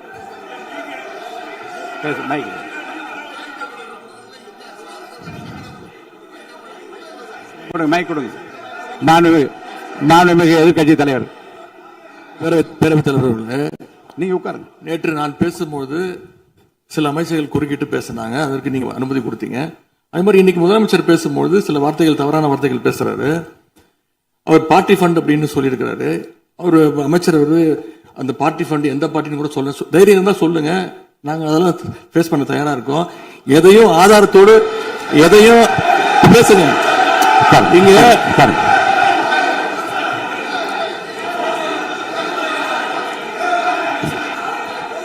அது மாதிரி பேரவைத் தலைவர் அவர்களே, நேற்று நான் பேசி முடிஞ்சோடனே நீங்க அவை முடிஞ்சிருச்சுன்னு சொல்லிட்டீங்க. நாங்கெல்லாம் வீட்டுக்கு போயிட்டோம். வீட்டுக்கு போய் டிவி போட்டு பார்த்தா அங்க இன்னொரு அமைச்சர் இன்னும் பதில் சொல்லிட்டே இருந்திருக்கிறாரு. அதற்கெல்லாம் நாங்க இப்ப என்ன பதில் இது, என்ன மரபு இது? நீங்க இப்ப பேசிக்கிட்டே இருப்பீங்களா? நாங்க அதை பார்த்துக்கிட்டே இருக்கணுமா? அதே மாதிரி இன்னைக்கு முதலமைச்சர் அவர்கள் பேசும்போது நாங்களும் அமைதியா கேட்டுட்டு தான் இருந்தோம். ஆனா சில கருத்துக்கள் அவர் பேசும்போது அதை நாங்க அனுமதிக்க முடியாது. ஆதாரத்தோடு ஏதாவது பேசணும்னா, குற்றச்சாட்டுகள் சொல்லும் போது ஆதாரத்தோடு சொன்னீங்கன்னா அதை நாங்க ப்ரூவ் பண்றதுக்கு தயாராக இருக்கு. மாண்புமிகு உறுப்பினர் அவர்கள் இருங்க. நேற்று மாண்புமிகு எதிர்க்கட்சி தலைவர்கள் பேசியதும், மாண்புமிகு பொதுப்பணித்தலைவர்கள் பேசியதும் ஆதாரம் இல்லாமல் பேசக்கூடாது என்று நான் சொன்னேன். ஆய்வு செய்து நீக்கப்பட வேண்டியது நீக்கும் என்று சொன்னேன். இப்போது மாண்புமிகு முதல்வர் அவர்கள் பேசி முடிக்கட்டும். நீங்கள் கூறிய கருத்துப்படி அதில் ஆதாரங்கள் இல்லாத குறிப்பாக இருந்தால் அதை நீக்குவதற்குரிய உரிமை எனக்கு இருக்கிறது. ஆய்வு செய்து நான் நடவடிக்கை எடுப்பேன். இப்போது மாண்புமிகு முதலமைச்சர் அவர்கள் பேசலாம். இந்த டாஸ்மாக் மாதிரியே பல டிபார்ட்மெண்ட்லயும், மறுபடியும் சொல்றேன், கட்சி நிதின்ற பேர்ல அடிச்ச கொள்ளைய ஒன்னா கவர்மெண்டோட கஜானாக்குள்ளேயே கொண்டு சேர்த்துக்கிட்டே இருக்கிறாங்க. இப்பவும் சொல்றேன், மக்கள் பணத்துல இருந்து ஒரு பைசா கூட தொடமாட்டோம், தொடவும் விடமாட்டோம், தொட்டா விடமாட்டோம். இதுக்கு முன்னாடி தொட்டவங்களையும் விடமாட்டோம்.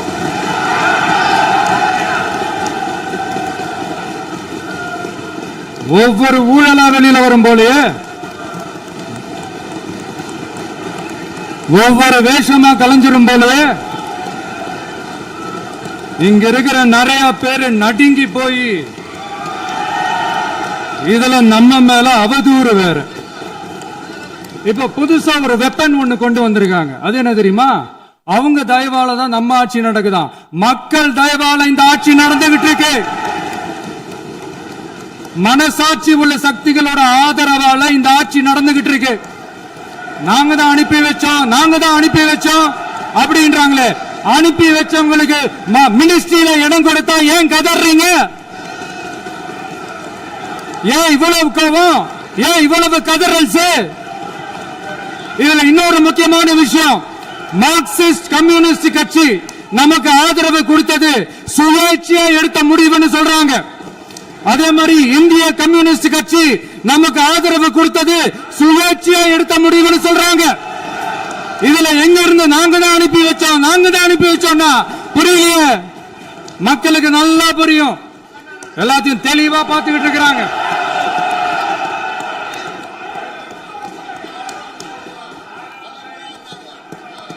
முதலமைச்சர் கண்டினியூ பண்ணலாம். மாண்பு முதலமைச்சர்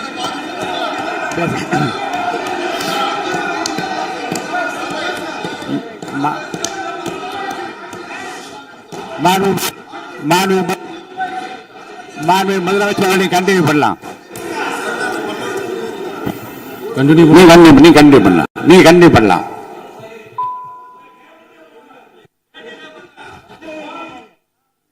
இந்த சமூக நீதி அரசுன்னு சொல்றவங்களை பார்த்து கேட்கிறேன், நம்ம பட்டியலின சகோதரர்களுக்கு எத்தனை அமைச்சர் பதவி கொடுத்தீங்கன்னு கொஞ்சம் சொல்ல முடியுமா?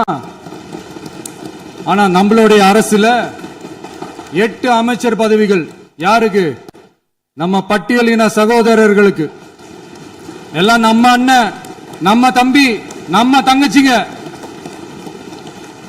அண்ணல் அம்பேத்கர் அவர்களுடைய கிட்டத்தட்ட 100 ஆண்டு கால கனவு இப்ப நிறைவேறி இருக்கு. நான் ஏன் கொஞ்சம் சவுண்டா பேசுறேன் அப்படின்னா அவங்களுக்கு கேட்கணுன்றதுக்காக, தப்பா எடுத்துக்காது. அதே மாதிரி பெண்களோட பாதுகாவலர் நாங்க தான் அப்படின்னு சொல்லிக்கிறவங்களை கேட்கிறேன், எத்தனை பெண்களுக்கு அமைச்சர் பதவியில இடம் கொடுத்தீங்க கொஞ்சம் சொல்ல முடியுமா? எங்க அரசுல 4 சகோதரிகளுக்கு அமைச்சர் பதவி கொடுத்திருக்கிறோம்.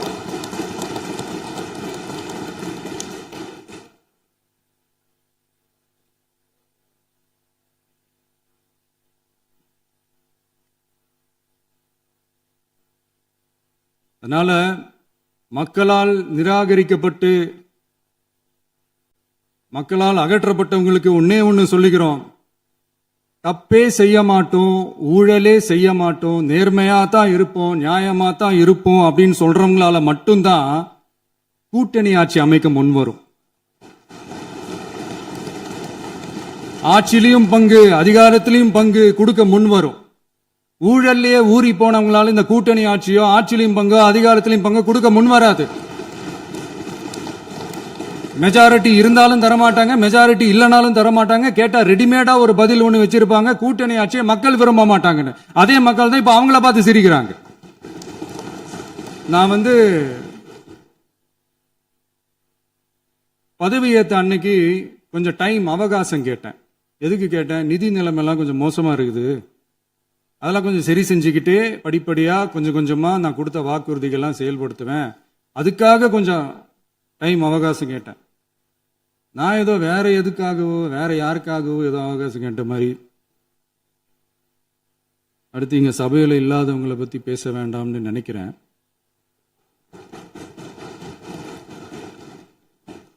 இங்க நம்மளை பத்தி அவதூறு பரப்புறதோட மட்டும் இல்லாம இப்ப நம்ம மக்கள் மேலேயும் அவதூறு பரப்ப ஆரம்பிச்சிட்டாங்க.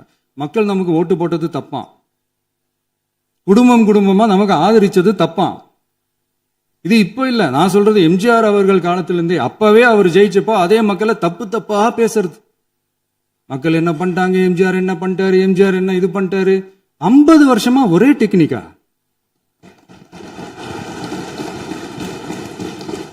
டெக்னாலஜி எல்லாம் மாறி வேற எங்கேயோ போயிட்டு இருக்கு பஸ். இதுல கொஞ்சம் டெக்னிக்காச்சும் கொஞ்சம் மாத்தினா கொஞ்சம் நல்லா இருக்கும். அதனால மக்களுக்கு யூஸ்ஃபுல்லா இருக்கிற மாதிரி இந்த ஆக்கப்பூர்வமான கருத்துக்களோ ஆக்கப்பூர்வமான யோசனைகளோ இருந்தா சொல்லுங்க, அதை நாங்க டெஃபரெண்டா எடுத்துக்கிறோம். ஆனா அதை விட்டுட்டு இந்த நக்கலு நையாண்டி சம்பந்தம் இல்லாத பேச்சு இதெல்லாம் பேசிட்டு அப்புறம் முதல்வர் பதில் சொல்லல, முதல்வருக்கு பதில் சொல்ல தெரியல அப்படின்னா அப்புறம் என்ன சோஃபா மாடல் ஆட்சியா? அது என்னன்னு புரியறதுக்கு எனக்கு ரொம்ப நாள் ஆச்சு. இந்த sofa set, table chair, teapoy, furniture பிசினஸ்லாம் வேற எங்க வெளியில போய் பண்ண சொல்லுங்க. அப்படி அந்த பிசினஸ் தான் பண்ணணும்னா நிறைய பிசினஸ் பண்ற மாதிரி வெளியில போய் பண்ண சொல்லுங்க, இங்க சட்டசபைக்குள்ள வேணாம். அதனால ஆக்கப்பூர்வமான கருத்துக்கள் இருந்தா சொல்லுங்க, டெஃபினட்டா அது சரியா இருந்தா நாங்க ஏத்துக்கிறோம். எனக்கு ஒரு குட்டி கதை ஒண்ணு ஞாபகம் வருது, சொல்லாமா? ஒரு ஊர்ல ஒரு பெரியவர் வெயில் ரொம்ப ஜாஸ்தியா இருக்குன்னு சொல்லிட்டு கண்ணுக்கு மேல கை வச்சுக்கிட்டு இப்படி சுத்தி முத்தி தேடிக்கிட்டு இருந்தாராம். அப்ப கூட இருந்த ஒரு சின்ன பையன் என்ன தேடுறீங்க அப்படின்னு கேட்டானா. அதுக்கு அந்த பெரியவர் சொன்னாரா, அது ஒண்ணு இல்ல தம்பி, உங்க அப்பா எங்கதான் இருப்பாருன்னு சொன்னாங்க, அதான் தேடிக்கிட்டு இருக்கேன், எங்க உங்க அப்பாவையா காணோம்?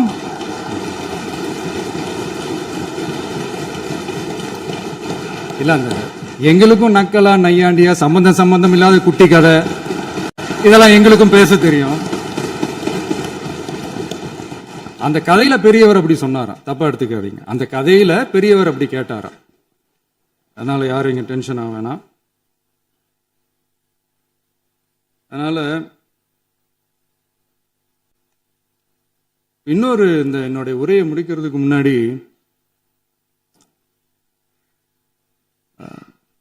போயிட்டாங்க, பேசலாமா? நிறைய உங்க கருத்துக்களை நீங்க முழுமையாக மன நிறைவோடு பேசலாம்.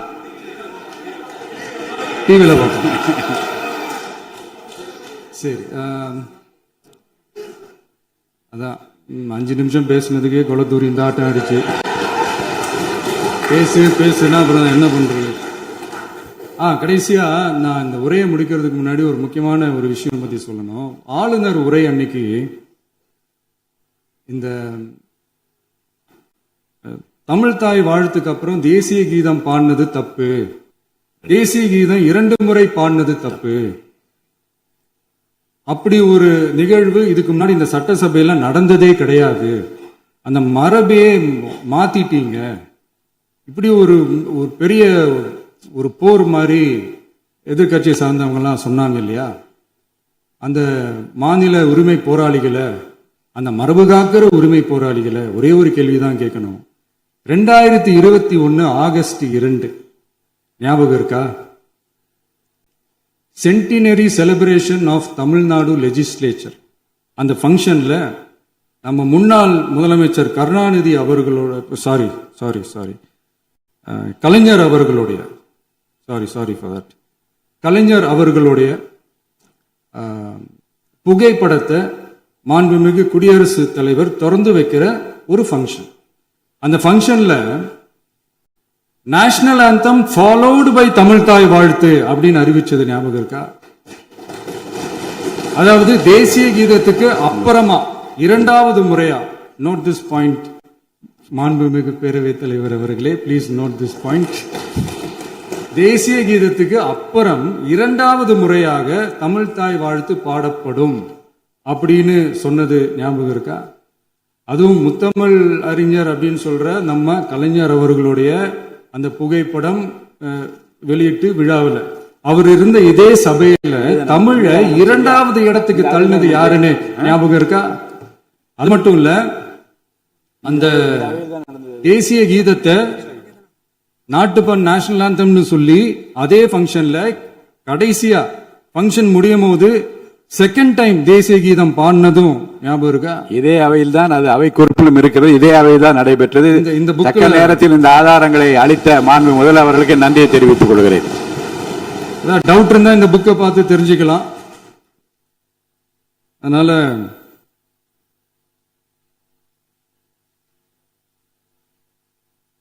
இதெல்லாம் கேட்டா என்ன சொல்லுவாங்கன்னா, அது ஜனாதிபதி கலந்துகிட்ட ஃபங்க்ஷன், அதெல்லாம் அப்படிதான், அதெல்லாம் கண்டுக்க கூடாது அப்படின்னு சொல்லுவாங்க. இதே மாதிரிதான் பேசுறது ஒண்ணு, செய்யறது ஒண்ணு, பேசுறது ஒண்ணு. இதெல்லாம் மக்கள் பார்த்துக்கிட்டு இருக்காங்க.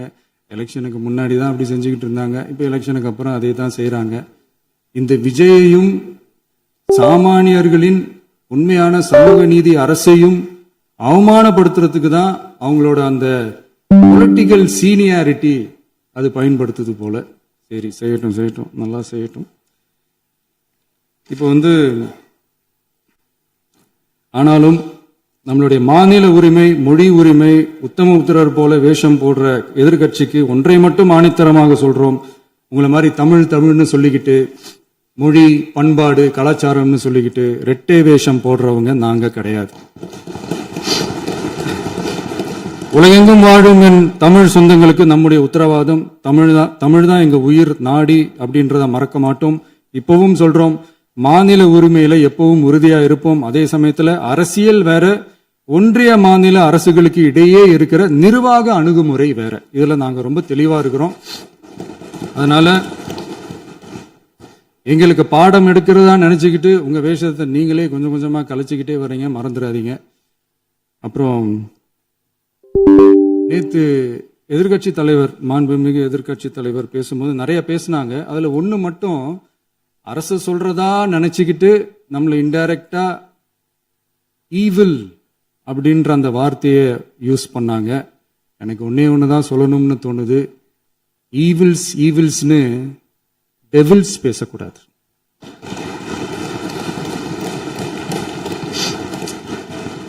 அவங்க இருந்திருந்தா ஒரு ஆக்ஷன் பண்ணணும்னு எனக்கு தோணுச்சு. எல்லாரும் போயிட்டாங்க. பர்மிஷன் பண்ணலாமா? இப்பவும் பண்ணலாம், ஒன்றும் தப்பு இல்லை.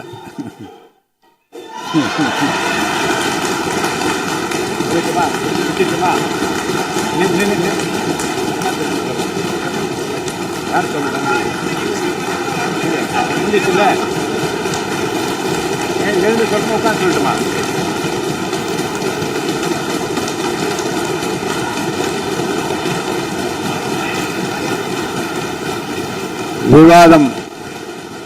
விவாதம் முடிவுற்றது. மாண்புமிகு உறுப்பினர்கள் முன்மொழிந்த திருத்தங்கள் வலியுறுத்தப்படுகின்றனவா என்று அறிய விரும்புகிறேன். மாண்புமிகு உறுப்பினர்கள் முன்மொழிந்த திருத்தங்கள் அனைத்தும் பேரவையின் அனுமதியில் திரும்ப பெறப்படுகின்றன. 2026 ஆண்டு ஜூன் திங்கள் 18ஆம் நாளன்று சட்டமன்ற பேரவைக்கு மாண்புமிகு ஆளுநர் அவர்கள் ஓந்தளித்த பெருரைக்கு தமிழ்நாடு சட்டமன்ற பேரவை உறுப்பினர்கள் பெரிதும் நன்றி உடையவர்களாவர் என்று மாண்புமிகு பேரவை துணைத் தலைவர் திரு மு ரவிசங்கர் அவர்களால் 19/6/2026 நாளன்று முன்மொழியப்பட்ட தீர்மானம் பேரவையின் முடிவுக்கு விடப்படுகிறது. ஏற்போர் ஆம் என்க. மறுப்போர் இல்லை என்க. ஏற்போரே அதிகம் என்று கருதுகிறேன். ஏற்போரே அதிகம். தீர்மானம் நிறைவேறியது. அரசினர் தீர்மானம். பேரவை மீண்டும் கூடும் நாள் குறிப்பிடப்படாமல் ஒத்திவைக்கப்பெறும் தீர்மானம். மாண்புமிகு பேரவை முன்னவர் அவர்கள். மாண்புமிகு பேரவைத் தலைவர் அவர்களே, பேரவை விதி 25(1) கீழ் 1 படி பேரவை மீண்டும் கூடும் நாள் குறிப்பிடப்பெறாமல் ஒத்திவைப்பு பெறலாம் எனும் தீர்மானத்தை மொழிகிறேன். மாண்புமிகு பேரவை முன்னவர் அவர்களின் தீர்மானம் பேரவையின் முடிவுக்கு விடப்படுகிறது. ஏற்போர் ஆம் என்க. மறுப்போர் இல்லை என்க. மறுப்போரே இல்லை என்று கருதுகிறேன். மறுப்போரே இல்லை. தீர்மானம் ஒருமனதாக நிறைவேறியது. பேரவை மீண்டும் கூடும் நாள் குறிப்பிடப்பெறாமல் ஒத்திவைக்கப்படுகிறது. வணக்கம்.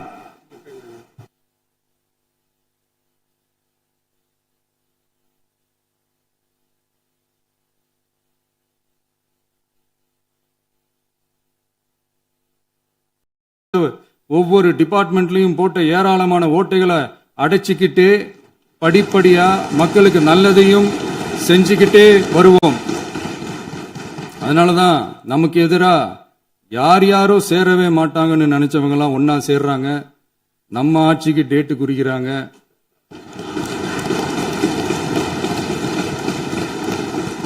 சரி, அவங்கள நம்ம மக்களே பார்த்துப்பாங்க, அதை விடுங்க. நாம ஆட்சிக்கு வந்து சரியா 40 நாள் ஆகுது. அதுக்குள்ள என்ன செஞ்சீங்கன்னு கேக்குறாங்க. ஒரு லிஸ்ட் ஒன்னு சொல்றேன் கேளுங்க.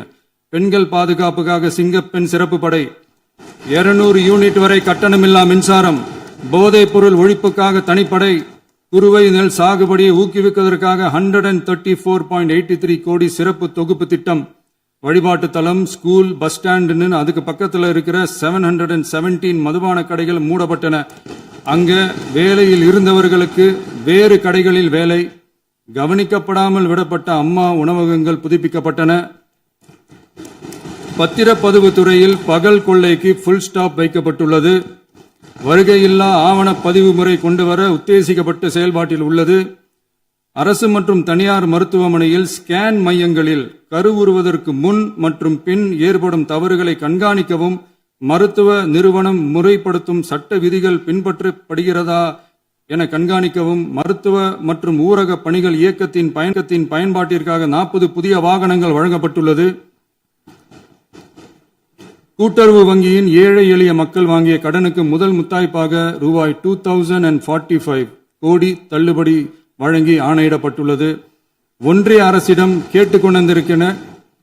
கேட்டுக்கொண்டதற்கிணங்க கடந்த 2 வருடமாக நிறுத்தி வைக்கப்பட்ட இருந்த ஜல் ஜீவன் மிஷன் திட்டம் புதுப்பிக்கப்பட்டு ஜல் ஜீவன் மிஷன் திட்டம் 2.0 நடைமுறைக்கு கொண்டு வரப்பட்டுள்ளது. 18,500 கோடி அளவில் உறுதியளிக்கப்பட்ட காஞ்சிபுரம் மாவட்டத்தில் மைய விரிவாக்க திட்டம், கோயம்புத்தூரில் மின்னணு பொருட்கள் மற்றும் மின்னணு அமைப்புகள் உற்பத்தி திட்டம் மற்றும் திருவள்ளூர் மாவட்டத்தில் காட்டுப்பள்ளி LNT கப்பல் கட்டும் தளம் விரிவாக்க திட்டத்திற்கு ஒப்பந்தங்கள் போடப்பட்டுள்ளன. அனைத்து நிர்வாக நடவடிக்கைகளும் மின்னணு முறையில் மாற்றம் கொண்டுவர நடவடிக்கை எடுக்கப்பட்டு வருகிறது. சட்டவிரோத கல்குவாரி மற்றும் அனுமதியின்றி கனிமங்களை எடுத்துச் செல்வது தடுக்கப்பட்டுள்ளது. பல்வேறு குவாரிகள் சீல் வைக்கப்பட்டுள்ளன. கனிமங்களை கண்காணிப்பது, எல்லைகளை நிர்ணயிப்பது மற்றும் ஆளில்லா விமானம் மூலம் அளவீடு செய்வது போன்றவற்றை செயல்படுத்துவதற்கான பணிகள் மேற்கொள்ளப்பட்டு வருகின்றன. அனைத்து துறைகளிலும் அலுவலர் தலையீடு இல்லாமல் லஞ்ச லாவண்யமற்ற தமிழகத்தை உருவாக்க அனைத்து நடவடிக்கைகளும் முடுக்கிவிடப்பட்டுள்ளது. இதெல்லாம் சாம்பிள் தான், இன்னும் இருக்கு. இந்த வெறும் 40 நாளுக்குள்ளேயே இவ்வளவு செஞ்சிருக்கோம்னா இனி வர்ற நாட்கள்ல கொஞ்சம் கொஞ்சமா படிப்படியா ஸ்டெடியா உழைச்சி லஞ்சலாவணம் இல்லாத, ஊழல் இல்லாத, பெண்களுக்கு பாதுகாப்பான, சுதந்திரமான, டிரான்ஸ்பரண்டான தமிழ்நாட்டை நம்ம சொந்தங்களான தமிழக மக்களுக்கு தர்றது தான் நம்மளோட ஒன் அண்ட் ஒன்லி டார்கெட். கண்டிப்பா அதை நிறைவேற்றியே காட்டுவோம். 8 கோடி மக்கள் நம்மளோட இருக்கிறப்போ ஏங்க அதை செய்ய முடியாது? மாண்புமிகு பேரவைத் தலைவர் அவர்களே, தமிழ்நாட்டின் கருவூலம் எப்படி திசை மாறி உருமாறி தேய்ந்து ஓய்ந்து கிடைக்கிறதுன்னு சொன்னாங்க.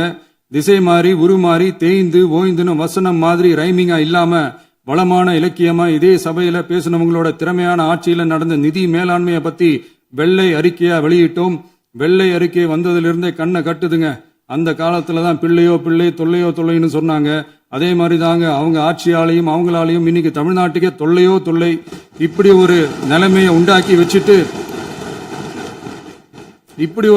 உண்டாக்கி வச்சுட்டு இவங்க சொல்றாங்க நமக்கு ஆட்சி செய்ய தெரியாதுன்னு.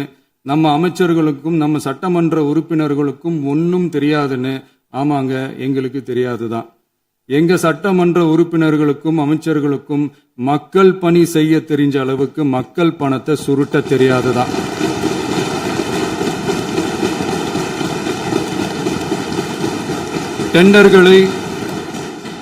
டெண்டர்களை முறைப்படுத்த தெரிஞ்ச அளவுக்கு அதோட ரேட்டை உயர்த்தி ஊழல் செய்ய தெரியாதுதான்.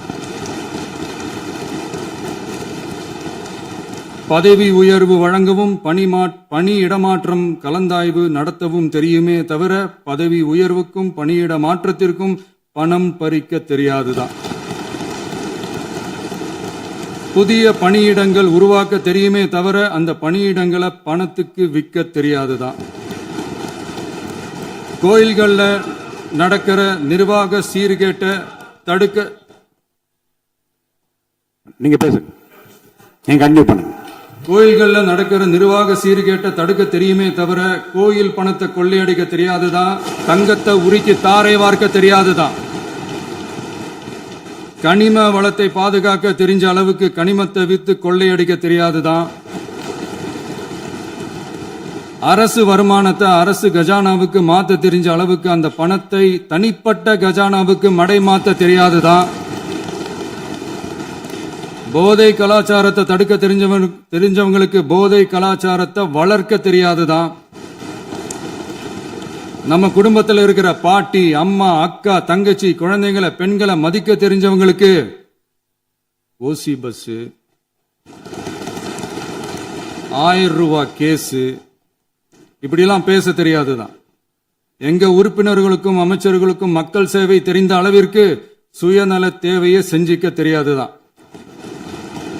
அதனாலதான் சொல்றோம், எங்களை பார்த்து எதுவும் தெரியாதுன்னு சொல்றவங்களுக்கு சொல்றோம், இதெல்லாம் எங்களுக்கு தெரியாதுதான். உங்களை மாதிரி முறைகேடுகளை செய்யறத நாங்க தெரிஞ்சுக்கவும் போறதில்ல, தெரிஞ்சுக்கவும் ஆசைப்படல. அத கடைசி வரைக்கும் எங்களுக்கு தெரியாமலே இருந்துட்டு போகட்டும். அதனால நாங்களும் எங்க மக்களும் வெரி வெரி ஹாப்பி தான். மாண்புமிகு பேரவைத் தலைவர் அவர்களே, எதிர்ப்பவர்கள் எதிர்க்கட்சி என்பதற்காக எங்கள் ஆட்சி மீது 1000 பழி போடலாம்.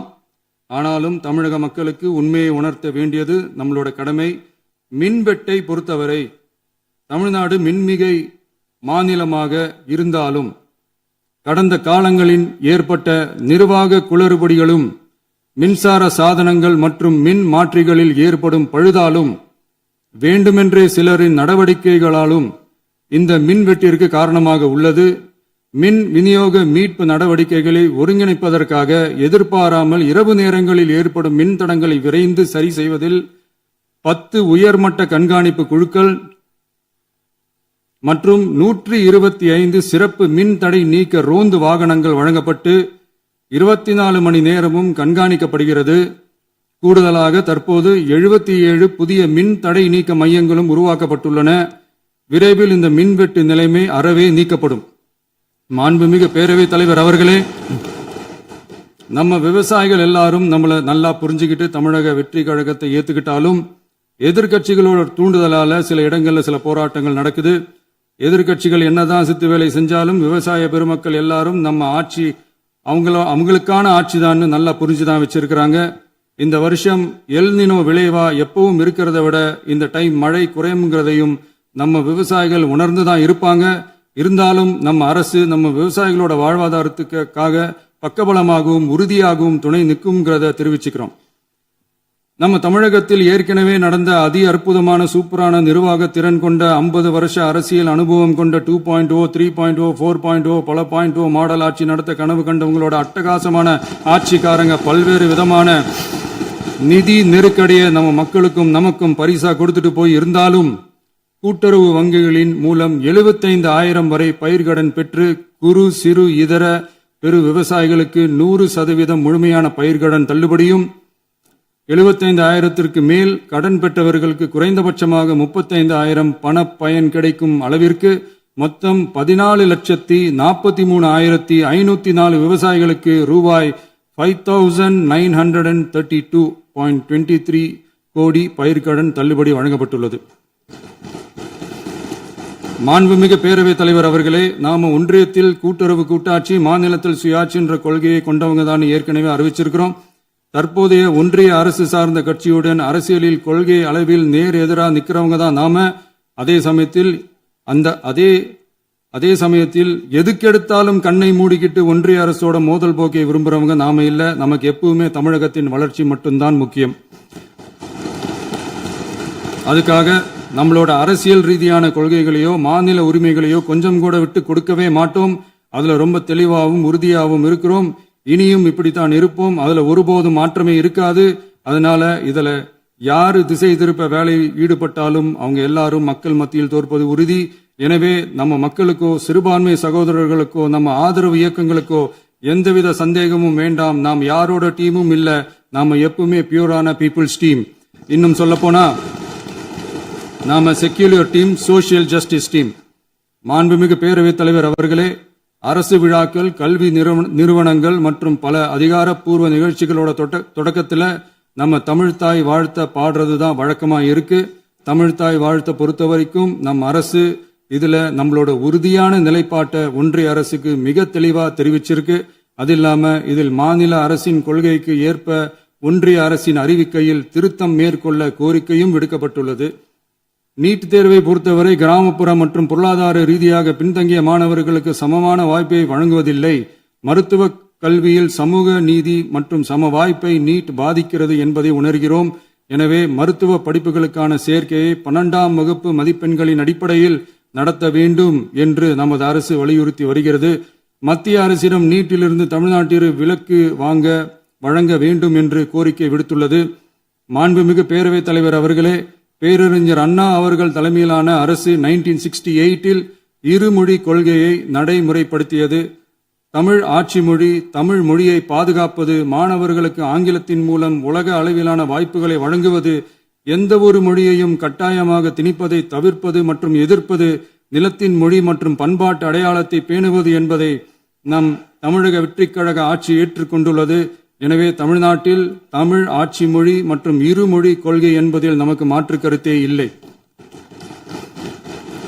மாண்புமிகு பேரவைத் தலைவர் அவர்களே, கடந்த 11/6/2026 அன்று நடந்த நிதி ஆயோக் கூட்டத்தில் தமிழ்நாடு அரசின் சார்பாக கலந்து கொண்டு வறுமையற்ற தமிழ்நாடு இயக்கம் உருவாக்க தேவையான நிதியையும், தமிழ்நாட்டுக்கு 2 எய்ம்ஸ் மருத்துவமனைகளை தருமாறும், மருத்துவம் மற்றும் பல் மருத்துவ படிப்பிற்கு 12ஆம் வகுப்பு மதிப்பெண் அடிப்படையில் இடங்களை நிரப்புதல் குறித்தும், செயற்கை நுண்ணறிவு தொடக்க நிறுவன வளர்ப்பு மையங்கள் தமிழ்நாட்டில் அமைக்கவும், இளைஞர் திறன் மற்றும் வேலைவாய்ப்பு இயக்கம் செயல்படுத்த வேண்டியும், பெண்கள் தலைமையிலான வளர்ச்சி குறித்தும், மீனவ சமுதாயங்களின் வாழ்வாதாரம் மற்றும் மீன்பிடி படகுகள் மற்றும் மீனவர்களை விடுவித்தல் குறித்து நிரந்தர நடவடிக்கை எடுக்க வேண்டியும், காலநிலை தாங்கும் தன்மை பெருந்திட்டம் 2045இல் கீழ் விண்வெளி உற்பத்தி மையத்தை தேசிய விண்வெளி உற்பத்தி மையமாக அறிவிக்க கோரியும், தமிழ்நாட்டில் சாலை போக்குவரத்து, நெடுஞ்சாலை மற்றும் ரயில்வே அமைச்சகத்தின் மேம்பாட்டு குறித்தும், அனைத்து கிராமங்களையும் டிஜிட்டல் இணைப்பு வசதி ஏற்படுத்துதல் குறித்தும், கூட்டு குடிநீர் திட்டம் தொடரவும்,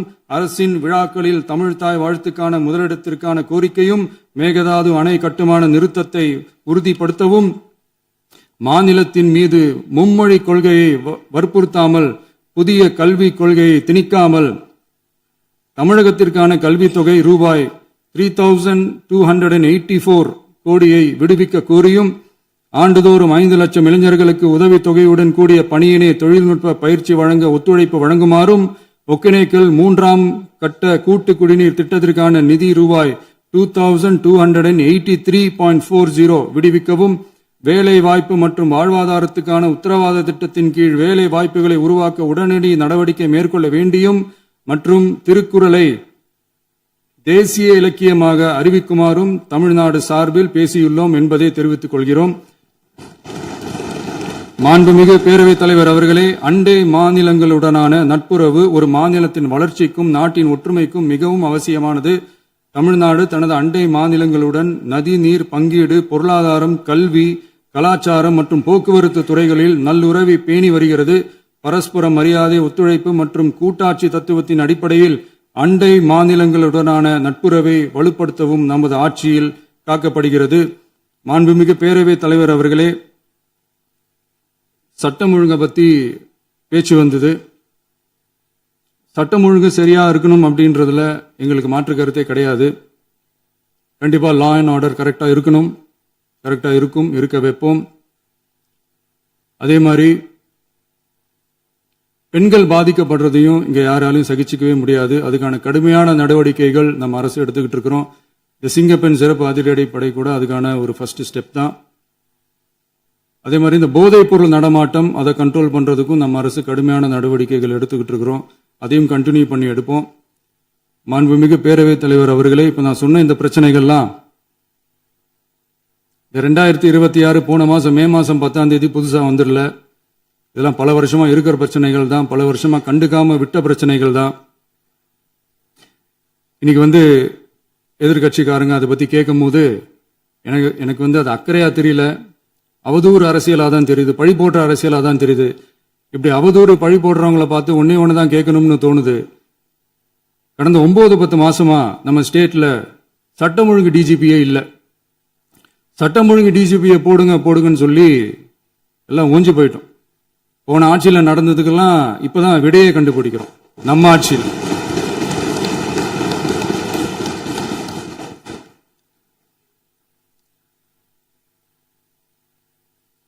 இந்த போதைப் பொருள் நடமாட்டம்லாம் தாறுமாற அப்படியே பரவி கொட்டி கிடக்குது. இதெல்லாம் இனிஷியல் ஸ்டேஜ்லயே யார் கண்ட்ரோல் பண்ணியிருக்கணும்? போலீஸ் டிபார்ட்மெண்ட் அப்போ யார் கையில இருந்தது? இத்தனை கேள்வி நம்மளை பார்த்து கேட்கறாங்களே, ஒரே ஒரு கேள்வி தான் நான் கேட்கணும்னு தோணுது. போலீஸ் டிபார்ட்மெண்ட்டை கையில வச்சுக்கிட்டே பிகினிங்லயே இனிஷியல் ஸ்டேஜ்லயே இந்த போதைப் பொருள் நடமாட்டத்தை ஏன் கண்ட்ரோல் பண்ணல? மனசாட்சி உள்ளவங்க இந்த பிரச்சனையெல்லாம் ஏன் நடக்குதுன்றது அவங்களுக்கே நல்லா தெரியும். இன்னைக்கு சட்டம் ஒழுங்கை பத்தி கேள்வி கேட்க கூடாதா அப்படின்னா தாராளமா கேட்கலாம். இது ஜனநாயக அரசு, மன்னராட்சி எல்லாம் கிடையாது, மனசாட்சி உள்ள மக்களாட்சி. அதனால கேள்வி கேட்கலாம், எல்லாருக்கும் எல்லா உரிமையும் உண்டு. விமர்சனம் செய்யலாம், எல்லாருக்கும் எல்லா உரிமையும் உண்டு. ஆனா நம்ம ஆட்சியில் என்ன நடவடிக்கைகள் எடுத்திருக்கோன்றது தெரிஞ்சுக்கிட்டு அதுக்கேற்ற மாதிரி ஒரு நடுநிலையா பேசுனீங்கன்னா கொஞ்சம் நல்லா இருக்கும். சட்டம் ஒழுங்கை பத்தி யாருக்கு என்ன யோசனை இருந்தாலும், மக்கள் நலனுக்காக யாருக்கு என்ன யோசனை இருந்தாலும் அதை தாராளமாக சொல்லலாம். நம்ம அரசு அது காது கொடுத்து கேட்கும். ஆனா நம்ம அரசினுடைய நிர்வாகத்திறன் அதை பத்தி பேசுறவங்களுக்கு இந்த ஊரடிச்சு உலையில போட்டு ஊழல் மேல ஊழலா செஞ்சுக்கிட்டு அதுல இருந்து தப்பிக்கிறதுக்கு பேர் தான் நிர்வாகத்திறன் அப்படின்னு சொன்னா, அப்படிப்பட்ட ஒரு ஊழல் செய்யற நிர்வாகத்திறனை நம்ம அரசு ஒரு நாளும் செய்யாது. பொட்டி பெட்டியா பணத்தை வச்சுக்கிட்டு, பெட்டியை வச்சு எல்லாம் செஞ்சுக்கிட்டு, போதைப் பொருள் பாதுகாவல் கழக மாடல் அரசாங்கம் செஞ்ச ஒவ்வொரு ஊழலா வெளியில வந்துகிட்டு இருக்கு. டாஸ்மாக்ல அது என்னப்பா அது பேரு, பார்ட்டி ஃபண்ட் கட்சி நிதி அப்படின்ற பேர்ல அடிச்ச கொள்ளையெல்லாம் ஒண்ணா இப்போ கவர்மெண்டோட கஜானாவுக்குள்ள கொண்டு சேர்த்துக்கிட்டே இருக்கிறோம். உட்காருங்க. மாண்புமிகு முதல்வர்கள் பதிலுரைக்கு பிறகு நேரம் தர அப்ப பேசட்டும், அவங்க பேசட்டும், அவங்கள பேச அனுமதி. உட்காருங்க உட்காருங்க.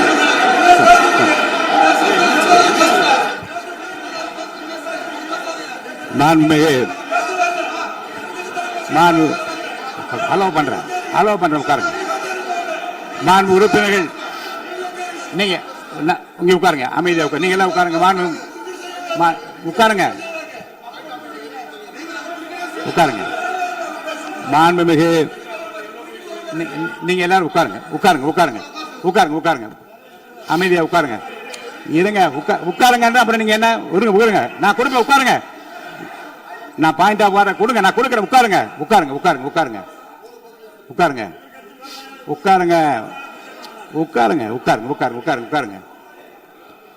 மாண்புமிகு முதல்வர் அவர்கள்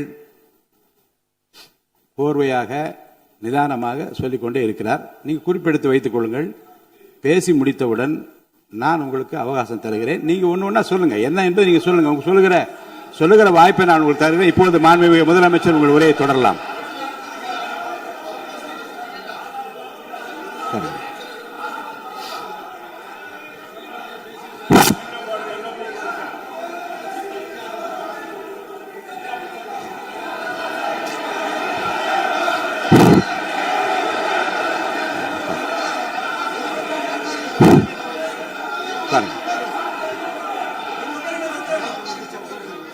நான் எழுந்த பிறகு உட்கார்றதா முறை. உட்காருங்க, எல்லாரும் உட்காருங்க. தேசிய உட்கார். நான் அலோவ் பண்றேன். உட்காருங்க, அமைதியா உட்காருங்க. நான் அலோவ் பண்றேன். அமைதியா உட்காருங்க. அங்க இருந்து குரல் கொடுக்காதீங்க. உட்காருங்க.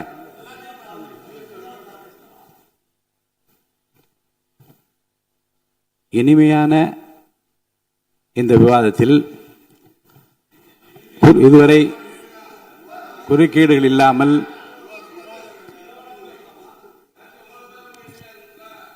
கொஞ்சம் அமைதியா இருங்க. மாண்புமிகு முதல்வர் அவர்கள் பேசி முடித்தவுடன் பாயிண்ட் ஆஃப் ஆர்டர் கேட்டிருக்கேன். நான் அனுமதிக்கிறேன். எதிர்க்கட்சி தலைவருக்கு மட்டும் நான் அனுமதி தருகிறேன். அவர் எழுந்து பேசலாம். முதலமைச்சர் நீங்க கண்டினியூ பண்ணி முடிக்கலாம். நீ எல்லாரும் எழுந்துச்சீங்கன்னா சரி வராது. உட்காருங்க. நான் சொல்லியிருக்கேன். உட்காருங்க.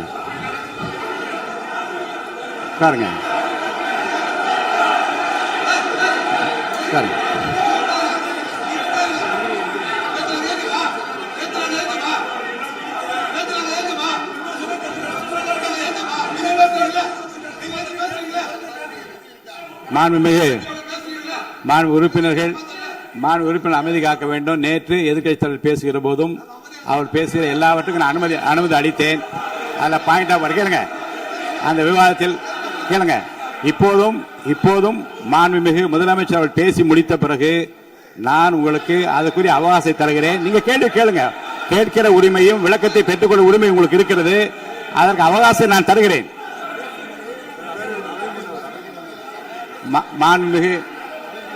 மாண்புமிகு உறுப்பினர் அமருங்க. நான் என் தீர்ப்பை சொல்லுகிறேன். மாண்புமிகு முதலமைச்சர் அவர்கள் பேசி முடித்தவுடன் எதிர்க்கட்சி தலைவருக்கு அந்த வாய்ப்பை நான் தருகிறேன். நிச்சயமா அந்த கேள்வி கேட்கலாம். உட்காருங்க எல்லாரும். முன்னவர் பேசுங்க. மாண்பு பேரவைத் தலைவர் அவர்களே, இன்று இவர்கள் முயற்சி செய்வது அவர் ஆளுங்கட்சியாக இருக்கின்ற போது நான் சொல்லிடுறேன் பிளீஸ். ஒரே நிமிஷம் நான் சொல்லிடுறேன் பிளீஸ். ஆளும் கட்சியாக இருக்கின்ற போது நீங்கள் சொன்ன ஒரே வார்த்தை, நாங்கள் பேசி முடித்ததற்கு பிறகு குறிப்பிடுத்துவிட்டு நீங்கள் எந்த கேள்வி வேண்டுமானாலும் கேட்கலாம் என்று ஒரு முறையை நீங்கள் பின்பற்றினீர்கள். அதே முறையை இப்போது பின்பற்ற வேண்டும் என்று கேட்டுக்கொள்கிறேன். பள்ளிக்கல்வித்துறை அமைச்சர். மாண்புமிகு பேரவைத் தலைவர் அவர்களே, நேற்றைய தினம் கூட எதிர்க்கட்சி தலைவர் சொன்னதை முழுமையாக கேட்டு இறுதியில் ஒரு வாய்ப்பு தந்தீங்க. அதுவும் இல்லாம இந்த நேரத்தில் நேரலையில் நீங்களும் பாக்குறீங்க. அங்கிருந்து ஒருமையில் விழித்து இந்த பக்கம் இருக்க உறுப்பினர்களை பார்த்து அப்படின்னு ஒருமையில் விழிப்பதை உங்கள் மூலமாக கண்டிக்கிறேன். அந்த வார்த்தையை அவை குறிப்பிலிருந்து நீக்கணும். கண்ணியம் காத்து முதல்வர் முழுமையாக பேசுவதை காத்து கண்ணியம் காத்து இந்த சபைக்கு ஒரு மரபு இருக்கிறது. அதை மூத்த உறுப்பினர்கள் பின்பற்றபடி உங்கள் மூலமாக கேட்டுக்கொள்கிறேன். மாண்புமிகு முதலமைச்சர் அவர்கள் உரையை தொடரலாம். நான் தரேன். நான் உறுதியாக மாண்புமிகு முதலமைச்சர் அவர்கள் பேசி முடித்தவுடன் எதிர்க்கட்சி தலைவருக்கு அந்த வாய்ப்பு தரப்படும் என்பதை உறுதியாக சொல்லிவிட்டேன். இடையில குறுக்கீடு செய்யாமல் அந்த பேச்சு முழுமையாக பேசி முடிக்க நீங்கள் அனுமதி வழங்க வேண்டும் என்று கேட்டுக்கொள்கிறேன். அமைதியா உட்காருங்க. அவங்க பேசி முடிக்கட்டும். நீங்க கேளுங்க. நான் என்ன சொல்றேன், கேட்கிற உரிமையும் விளக்கத்தை கேட்டு பெற உரிமை உங்களுக்கு இருக்கிறது.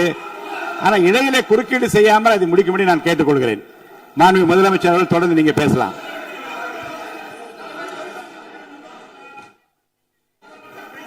எதிர்க்கட்சி தலைவர் அவர்கள் உங்கள் கட்சியினுடைய உறுப்பினரை அமைதிப்படுத்த வேண்டும் என்று நான் கேட்டுக்கொள்கிறேன். உங்களுக்கு வாய்ப்பு தரவில்லை என்றால் அவர் எழுந்து நிற்பதில் நியாயம் இருக்கிறது. வாய்ப்பு தரப்போகிறேன். மாண்புமிகு முதலமைச்சர் அவர்கள் பேசி முடித்தவுடன் உங்களுக்கு வாய்ப்பு தரப்படும். அது வரைக்கும் உங்களுடைய உறுப்பினரை அமைதி காக்க நீங்கள் தான் பார்த்துக் கொள்ள வேண்டும். மாண்புமிகு அவை முன்னவர். மாண்புமிகு பேரவைத் தலைவர் அவர்களே, அவர் அப்போது சொன்னது வேறு, இப்போது நடந்து கொள்கிற முறைகள் வேறாக இருக்கிறது. அன்றைக்கு அவர் சொல்லுகிற போது அமைச்சர் அத்தனை பேரும் பேசி முடித்ததற்கு பிறகு உங்களுடைய கருத்துக்கள் ஏதாவது தெரிவிக்கலாம். இப்போது பின்பற்றினால் நன்றாக இருக்கும். நீங்கள் அதற்காகத்தான் சொன்னீர்கள். முதலமைச்சர் பேசியதற்கு பிறகு எதிர்க்கட்சி தலைவர் அவர்கள் பேசுவதற்கு வாய்ப்பளிக்கிறோம் என்று சொல்லியிருக்கிறார்கள்.